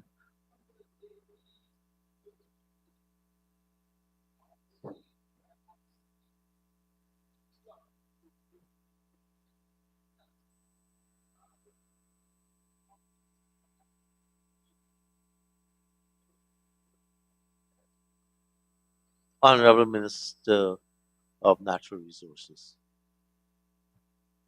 Mr. Speaker, I'm not sure if we're discussing the 208 million now or whether it's the 360 million. Because I think the 208 million, we had an opportunity at the Committee of Supplies, and the opportunity was there for the opposition to ask questions and interrogate me on the 208 million. But I'll be willing at some point in time, of course, to let the honorable member know how it was spent, because we believe in transparency and accountability, so it's not a problem. But I believe we're discussing the 360 million. Thank you, Honorable Minister. Honorable Member, Mr. Ramjatan.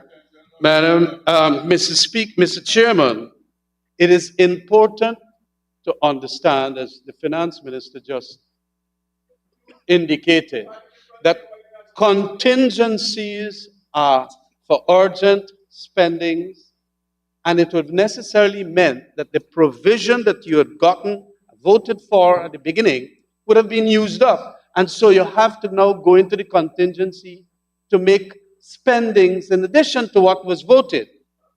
So it necessarily means that if you voted the provision of 208, that had been emptied from the till, and then you come for a contingency of 360. Where did that 208 go if the 360 is only for art trees? Honorable Minister of Natural Resources. Mr. Speaker, I think it's the same question, but maybe worded differently. So the answer will remain the same. Thank you. Honorable Member, Mr. Ramsuru. Thank you, Mr. Speaker. Can the Honorable Minister say who owns the credits, the carbon credits? Honorable Minister, who owns the carbon credits?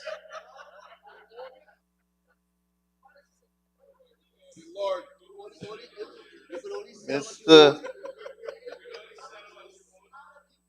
Speaker, we have always said that the resources of this country belongs to the people of the country.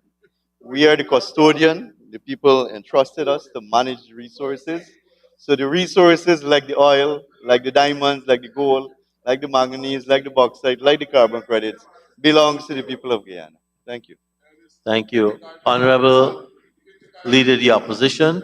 Mr. Speaker, I would assume that to arrive at price, there was some kind of analysis done, and then you would have done some amount of scientific revision as to what the price is likely to be in 10 years. Could you give us an insight into the kind of analysis that was done to arrive at the prices we would have? Honorable Minister. Thank you. Thank you, Mr. Speaker. Mr. Speaker, like most commodities that is traded internationally, there's a market price. For example, the legacy credits, which is between 2016 to 2020, and I think I mentioned earlier, we will be paid a minimum of $15 per ton.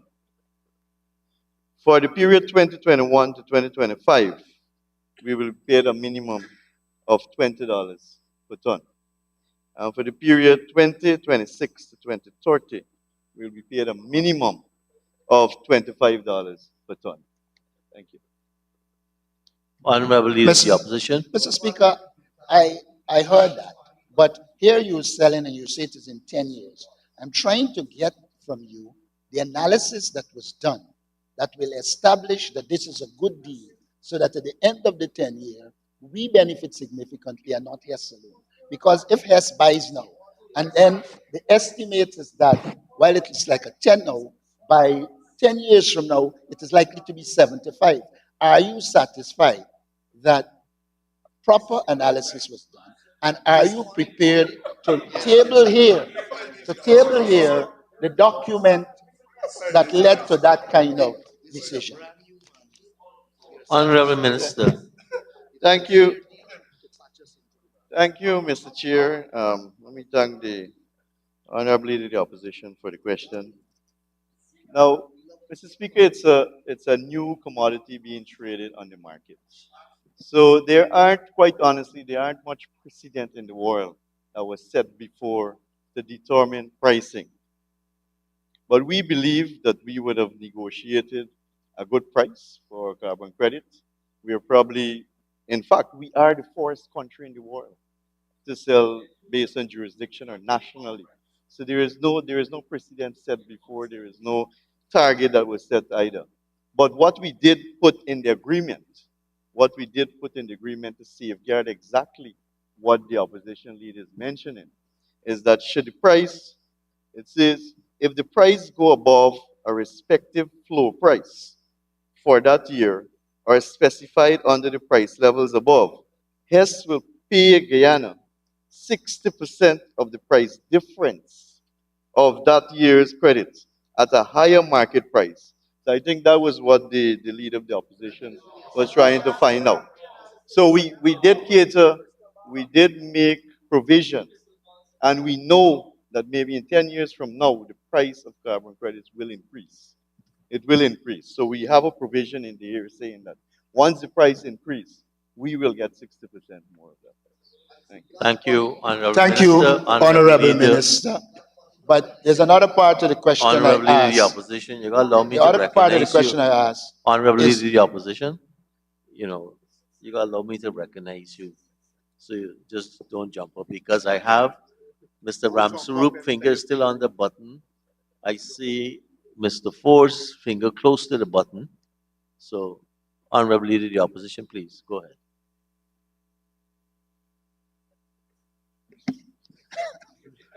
the most I can do is laugh, Speaker. But there's a question that was asked in the two questions. And the question was, are you prepared to provide the opposition with the analysis that was done that allowed you to arrive at the figures you would have arrived at? Honorable Minister.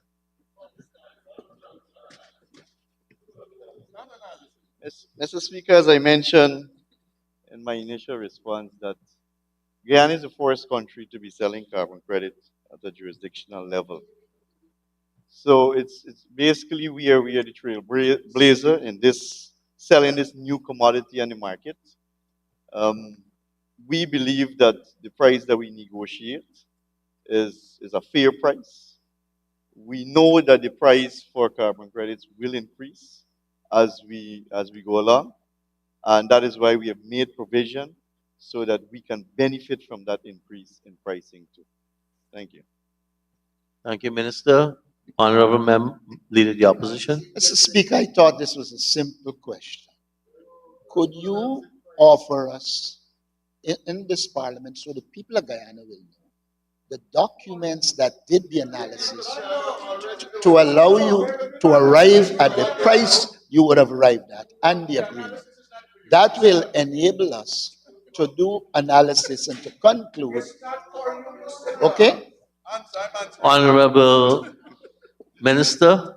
Mr. Speaker, again, I think it's the same question. So the Thank you, Honorable Minister. Honorable Member, Mr. Ramsarup. Go ahead, Ramsarup. Thank you, Mr. Speaker, and I wanted to thank the Honorable Minister for his eloquent response to the who owns the carbon. And he states, Mr. Speaker, that 15% will go to the Amerindian community. I want to know if, since that the Guyanese people own the carbon, if that 15% that you spoke about will go to the National Social Council for them to spend the money, or will be spent by the government of Guyana? Honorable Minister. Mr. Speaker, the 15% will go towards development in all 200 plus Amerindian communities, indigenous communities in the Thank you, country. Minister. Honorable Member, Mr. Ford, you still want to ask a question? Mr. Ramjatan. I want to get it clear. I am not getting from the minister the very positive response I would like, which is, could you lay the HES agreement here in this parliament? I would like to have a copy. I don't know where in the public to go and get it. Yeah. Honorable Minister. Mr. Speaker, as I mentioned before, it's a public document. It's an agreement between the government of Guyana and S Corporation. So yes, the document will be made public. It is probably already public. We can upload it, and I can point the honorable member to a website where we can actually access it. Yeah. Thank you, Honorable Minister. Honorable Member, Ms. Javita Finance. Thank you, Mr. Chair. Follow up on one of the minister's comments. The minister noted that 15% is intended to be utilized in the indigenous communities. Mr. Speaker, we would know that the indigenous communities could be referred to as the lung of this country. I would like the minister to say what level of consultation, if any, was done with the indigenous leaders in deriving the 15% that is being announced here today. Honorable Minister. Mr. Speaker, we have had, I believe, over 1,000 different meetings being held in every single indigenous community throughout the entire country to draft the low carbon development strategy. Also, maybe the honorable member is not aware that at the last National Tushao Council, it was unanimously agreed to. Thank you. Thank you very much, Honorable Member, Ms. Finance. Yeah, sir, follow-up. I'm asking specifically how the 15% was derived. What methodology was utilized to arrive at 15%? And I know that you're saying, sir, that you had meetings done throughout the indigenous communities. Are you saying here today, sir, that you had specific meetings with indigenous leaders in the various indigenous communities, consulting on and having discussions to derive at the percentage that they will be benefiting from? Honorable Minister. Yes. Yeah, Mr. Speaker, the Low Carbon Development Strategy 2030. This agreement is a product of the Low Carbon Development Strategy of 2030. So if the honorable member is asking if there was a consultation specifically for this agreement, it is tied into the Low Carbon Development Strategy. So if we had 1,000 different meetings in different communities to consult and agreed on a 15%, therefore there were consultations. When the National Tushao Council meet, those are the leaders of every single indigenous community, elected official from every single village was gathered right here in this dome. And not only the AVC, but the satellite villages and the CDCs as well too. And they unanimously agreed to this provision being in the low carbon development strategy. Thank you, Mr. Thank you, Minister. Honorable Leader of the Opposition. Mr. Speaker, this is premised on me not seeing the agreement, but the Honorable Minister will know. I note you're using the concept lung of the earth, which I have no problem with. But in using lungs of the earth, you are also using a concept that is very much linked to the global commons. Could you, Honorable Minister, tell us if in the agreement that you have, there is a clear pathway to ensure that as we pursue this, we continue to exercise patrimony over us, exercise jurisdiction over national patrimony, and don't allow the idea of the global commons to slip in and affect us in future. Honorable Minister of Natural Resources. Mr. Speaker, the low carbon development strategy 2030, I must say, is a very comprehensive, well thought out document. And all the safeguards that the honorable leader of the opposition is asking of, it is actually included in the low carbon development strategy 2030. We have committed ourselves to ensuring that we safeguard our forests, which is a great asset to us. We have to increase, obviously, and to ensure that the Guyana Forestry Commission and all other agencies, the Protected Areas Commission, the EPA, and all other agencies that are involved, that they are well resourced. We know the state of the Guyana Forestry Commission in August 2020. Honorable Member Dianarayan Ramsarup was a member of the board of directors of the Guyana Forestry Commission, and it was bankrupt. And this is the main agency tasked with monitoring our forests, our national asset that is worth so much. And we have already started to earn from it. So we have to ensure that we provide enough resources to these agencies, especially the Guyana Forestry Commission, to ensure that we monitor. So besides, as I mentioned earlier, the 5 protected areas. The 5 protected areas is close to 2 million hectares. We are committed to ensuring that we preserve that. We, as I mentioned, the lowest deforestation rate in the world. And Mr. Speaker, the low carbon development strategy also speaks to ensuring that we continue logging in a sustainable and responsible manner. Because we know that most of the indigenous and riverine communities, especially in Region 10 and Region 1, depend on logging activities. But what we are working towards, and is stated in the low carbon development strategy, is to move towards more value-added downstream processing. That's the only way that we can keep the sector viable while cutting less trees, while safeguarding our forests more, even more than we're doing right now. Because the common practice has always been to export primary products, export logs. So in order for a stakeholder to be profitable or his business to be profitable, then he has to export X amount of logs. What we intend to do is to work with the stakeholders in the sector so that we can cut half of that amount, but still make the sector more viable. And the only way that can happen is through value-added processing. And in the low carbon development strategy, it speaks to all of this, Mr. Speaker. So I would say that document is a very comprehensive, well thought out document that outline our plan as to how we are going to safeguard our forests, our biodiversity, how we are going to ensure that we earn too from our, not only the green economy, but also the blue economy. Thank you. Thank you, Honorable Minister. Honorable Member, Thank you, Honorable Leader of the Opposition. Honorable Minister. Honorable Minister, I hear you and I agree in that realm. But I'm asking you a specific question, or I'll put a question differently.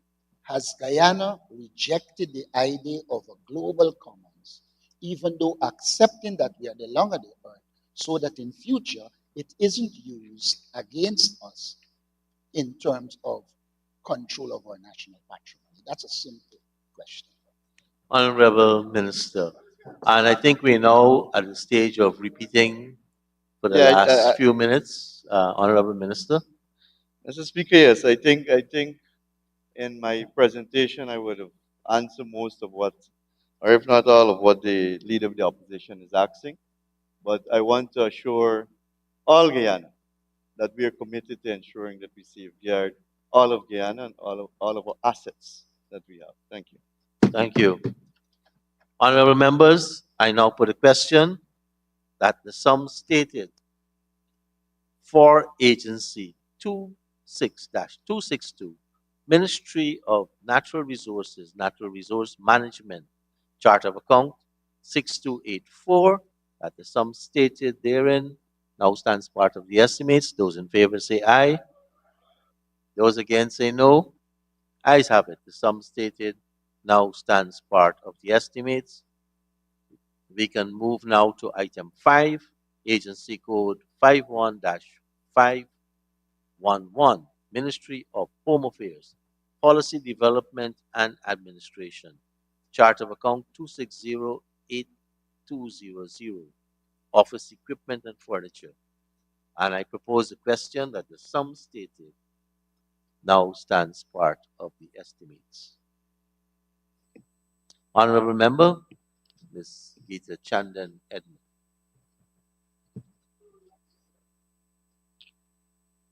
Thank you very much, Mr. Speaker. According to the legend, 50.5 million was taken from the contingency fund for the provision of additional resources to support the GFL, specifically for the procurement of a DNA analysis machine.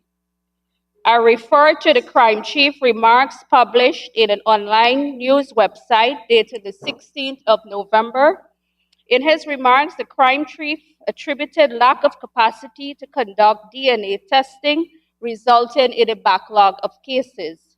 The minister on the same date is reported as saying, and I quote, while a machine was procured, the manufacturer of the machine was designed by another company, and the company later discontinued manufacturing the machine and its components.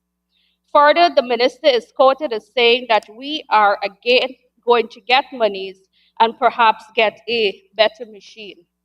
I wish to place on record, sir, that we fully support the Guyana Police Force and its law enforcement agencies being fully equipped, that is both in terms of resources and personnel.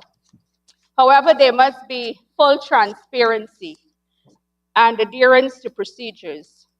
So in that regard, can the Honorable Minister state the precise date this supposed better machine was procured? Honorable Minister of Home Affairs. Thank you, Mr. Speaker and honorable members. And I want to thank the honorable member, Ms. Geeta Chandan Edmund, for her interest in this matter and the question, and also for showing her true colors today. Mr. Speaker, the DNA machine, which is being replaced, was purchased in 2017. And here we're talking about full transparency. The machine was purchased, and while it did a number of runs, it fell below the requisite standards and capability in requests in relation to doing complete analyses related to DNA for criminological investigations. Further than that, and that is to say, the machine could not run analyses for degraded samples. So perhaps if there was a fresh blood or flesh sample, you would get some result with maybe 75–80% accuracy. So that was a problem in itself. It could not run degraded blood or bone samples. It could not provide analysis results for those types of samples. So that usually that is the largest part of the sample collection that's there. However, the machine was there. It was already running behind in terms and could not do some samples. Then the company which owned that, which produced and made that machine, was taken over by another company, another larger company, Thermo Fisher Scientific. Thermo Fisher Scientific stopped the production of that machine, which they took over from the other company. But first, they started by not sending the reagents to enable analysis to be made. They could not run samples anymore. They discontinued production. It was obviously a machine at the point of obsolescence, and in any event, they were not providing the reagents. So efforts were being made to acquire a new complete DNA workflow system, which could do all types of samples in respect of criminal investigations. And so, for purposes of transparency in the first instance, I say the year in which the original machine was purchased. Maybe they were not enough investigation as to the full capability of the machine or the life of the machine. But in any event, efforts were made and discussions unfolded in getting a new machine. A new machine came into the country, and we, given what the honorable member just mentioned, and given the fact of the considerations of catching up on the backlog of samples, we went into discussions to acquire the new machine on a replacement basis after a lot of negotiations at a reduced cost with all the necessary ancillary equipment to provide a complete workflow for the machine. So, in the meantime, in respect of urgent backlog cases, critical ones, we've been sending those samples overseas. But yes, we do have a backlog. The new machine is now being accessed and set up, and the experts are going to come in to do the setting up and the runs.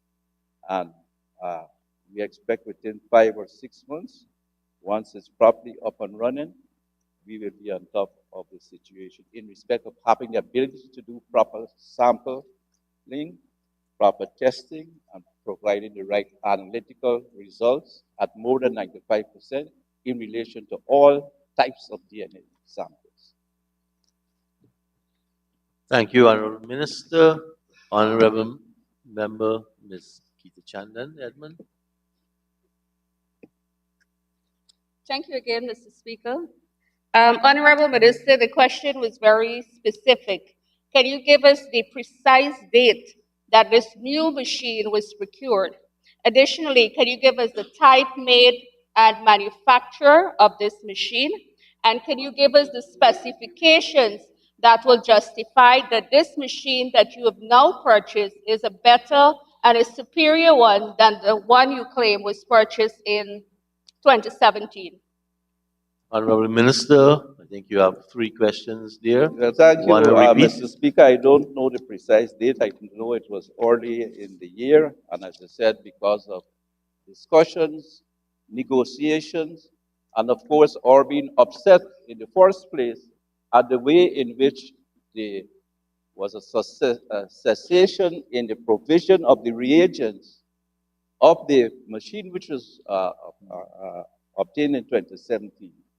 We went through a period of discussion and unhappiness and trying to demand that they send us the reagents so that even for the type of samples which the 2017 machine could run, that we would have been able to do so. That was not possible, but it was early in the year and I could label that information along with the specifications of the new machine to show, indeed, that it is a newer and better and a more complete DNA analysis workflow system. The machine is it fulfills ISO standard requirements for DNA testing, and as I said, we will deal with information for the benefit of the honorable member. Thank you, Minister. Honorable Leader of the Opposition. Honorable Leader of the Opposition. I'll come after.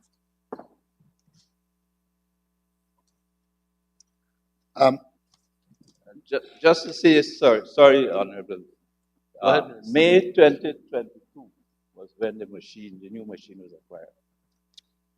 The minister, in critical of being of the 2017 machine, suggested that they didn't know the capacity in life. Could the minister tell us what is the capacity and lifespan of this new machine? Honorable Minister.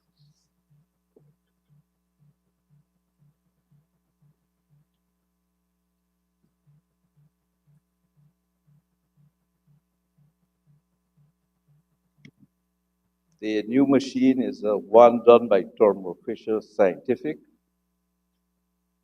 It was acquired being put into operation, worked out in September, and the issues in relation to the lifespan and all of those things, I'd be happy to lay those over to the Parliament.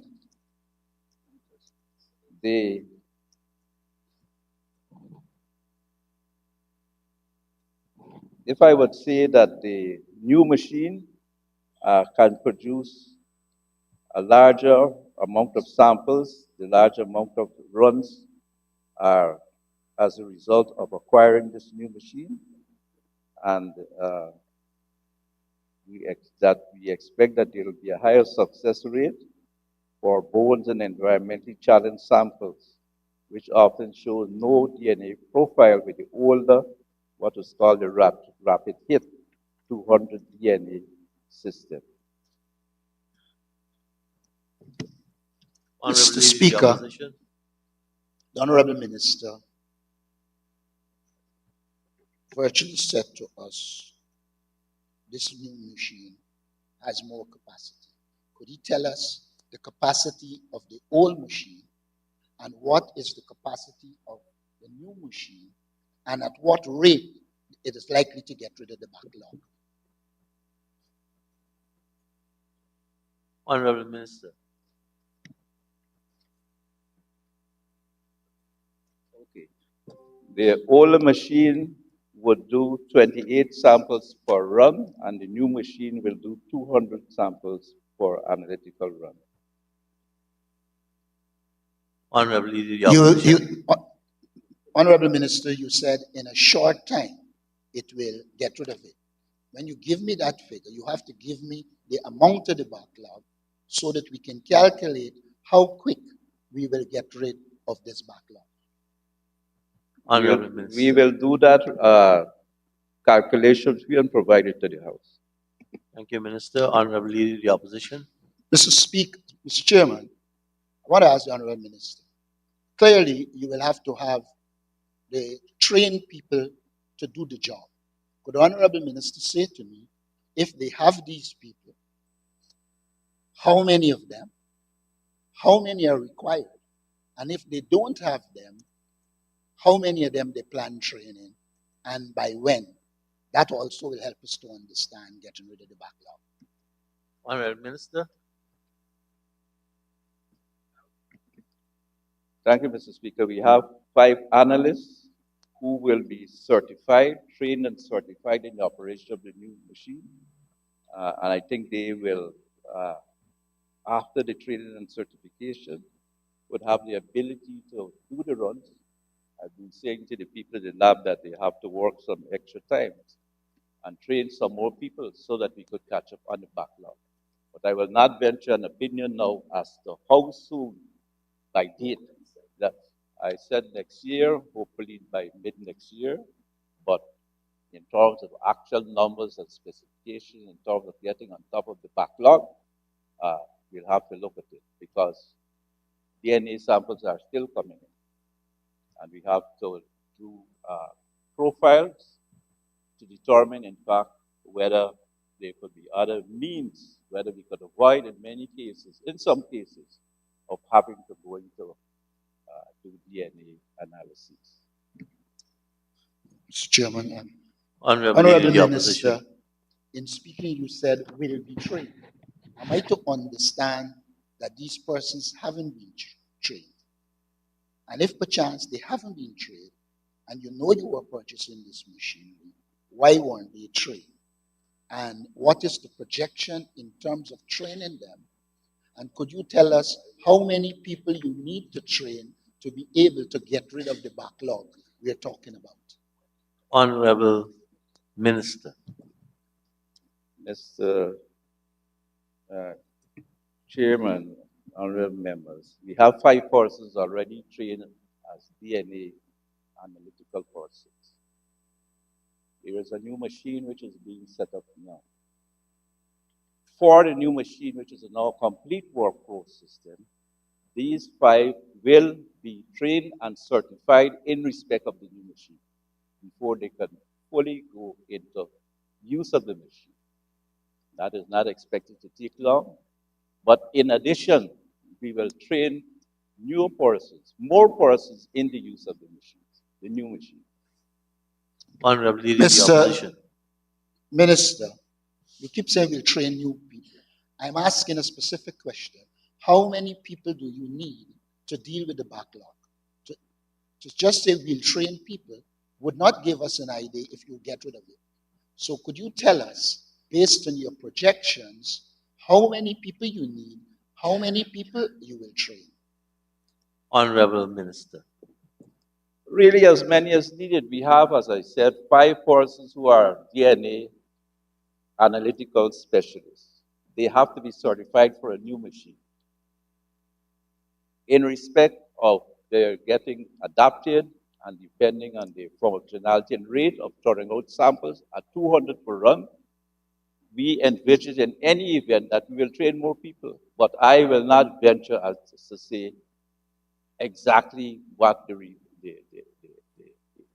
matter will be in respect of the number of persons and the specific date in respect of training and the results. Mr. Chairman, I would believe that if we are planning effectively and we know we have a backlog, what we will do is assess that backlog. We know the capacity of the machine, I assume so.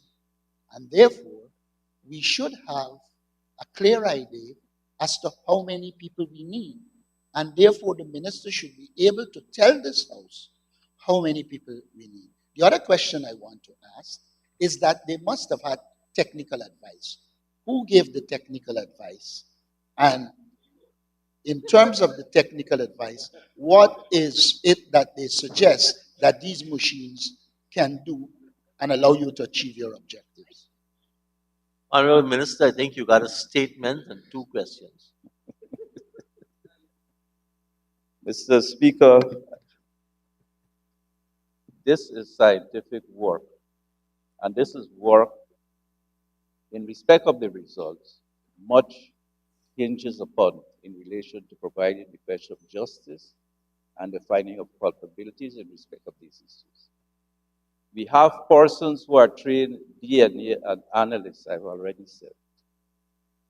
We have a new machine which will at runs do 200 versus 28 on the former machine. We, of course, based on the training with the experts who will come in for the certification and the point at which they will be fully up to the levels to bring the numbers up so that we could properly identify when we'll be on top of the backlog, which I said I expect will be by mid-next year in respect of samples. In the meantime, DNA samples are coming in and we have to assess the type of samples and whether for those samples which are coming in, because some people, it appears that in some instances, people think that for every issue, you necessarily need a DNA analysis, which is not necessarily the case. It appears to be a sexy thing. Everybody wants to get a DNA analysis. In addition, the public, and we put it out there, we put out that we will do DNA samples for private matters, for members of the public, beyond criminological matters. So persons who are there now as analysts will be trained by the experts who will come in for certification and setting up of the machine and for the analysts. And we will train the necessary additional persons to bring the backlog under control. Honorable Leader of the Opposition. Could the Honorable Minister confirm to this House that once this machine is put in place, you would have solved the equipment and technical problems of the institution, and Guyanese can now expect this institution to do its work? Honorable Minister. Mr. Speaker, this is in relation to DNA, and I think the answer is obvious.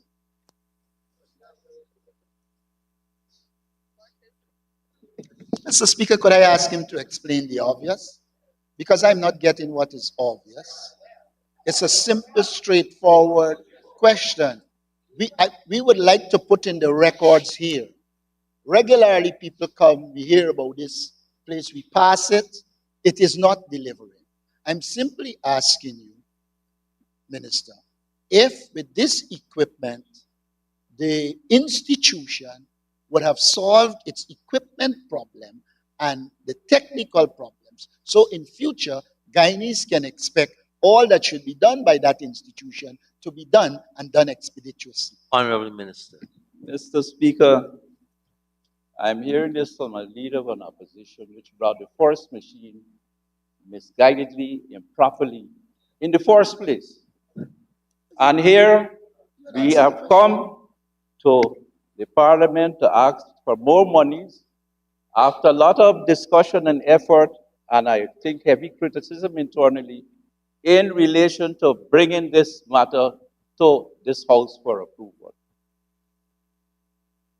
And so when I say that we spent a lot of time on this, that we are trying to make up the defaults and the deficits that we inherited from the AP and UAFCN government, they would want to get upset. You want to get upset. We will fix the things you could not fix. And we will deliver to the Guyanese people the responses and information so they could feel safe and secure in this country.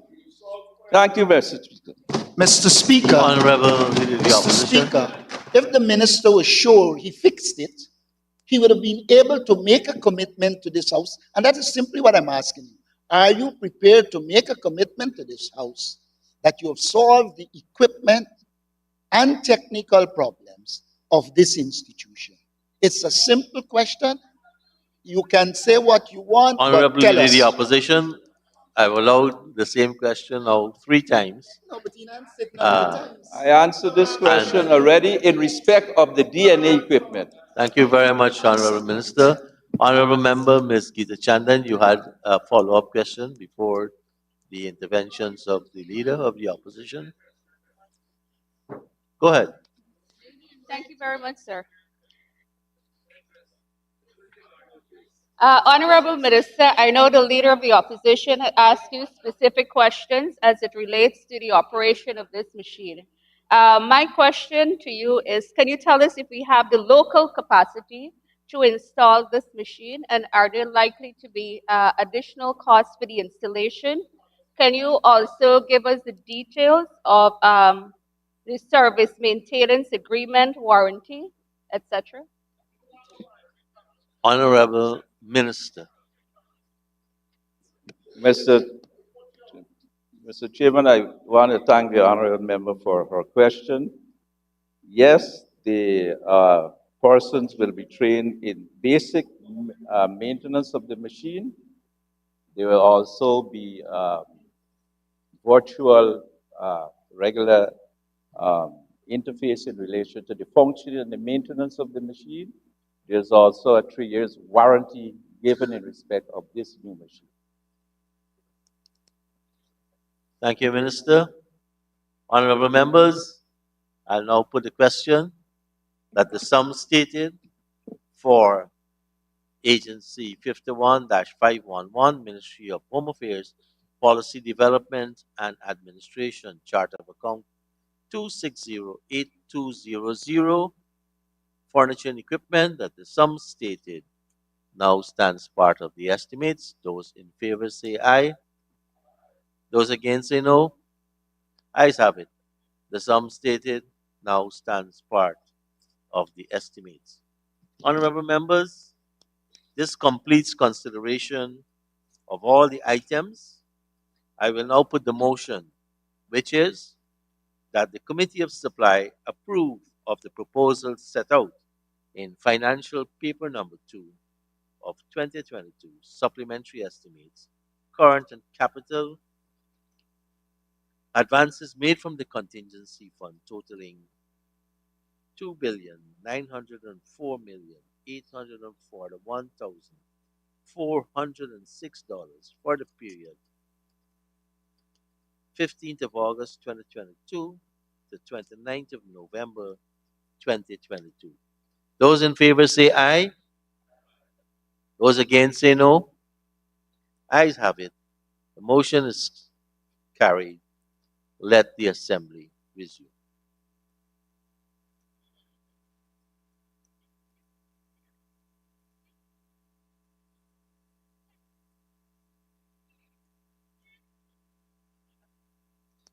Honorable Senior Minister in the Office of the President with responsibility for finance.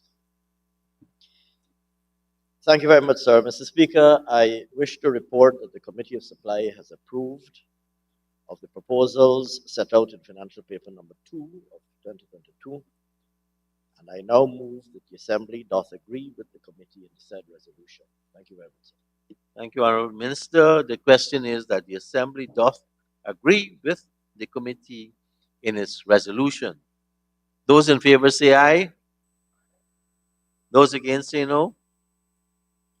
Ayes have it. The motion is carried. Honorable members, this completes the consideration of financial paper number 2 of 2022. And this is a good time to take a 1-hour suspension for lunch.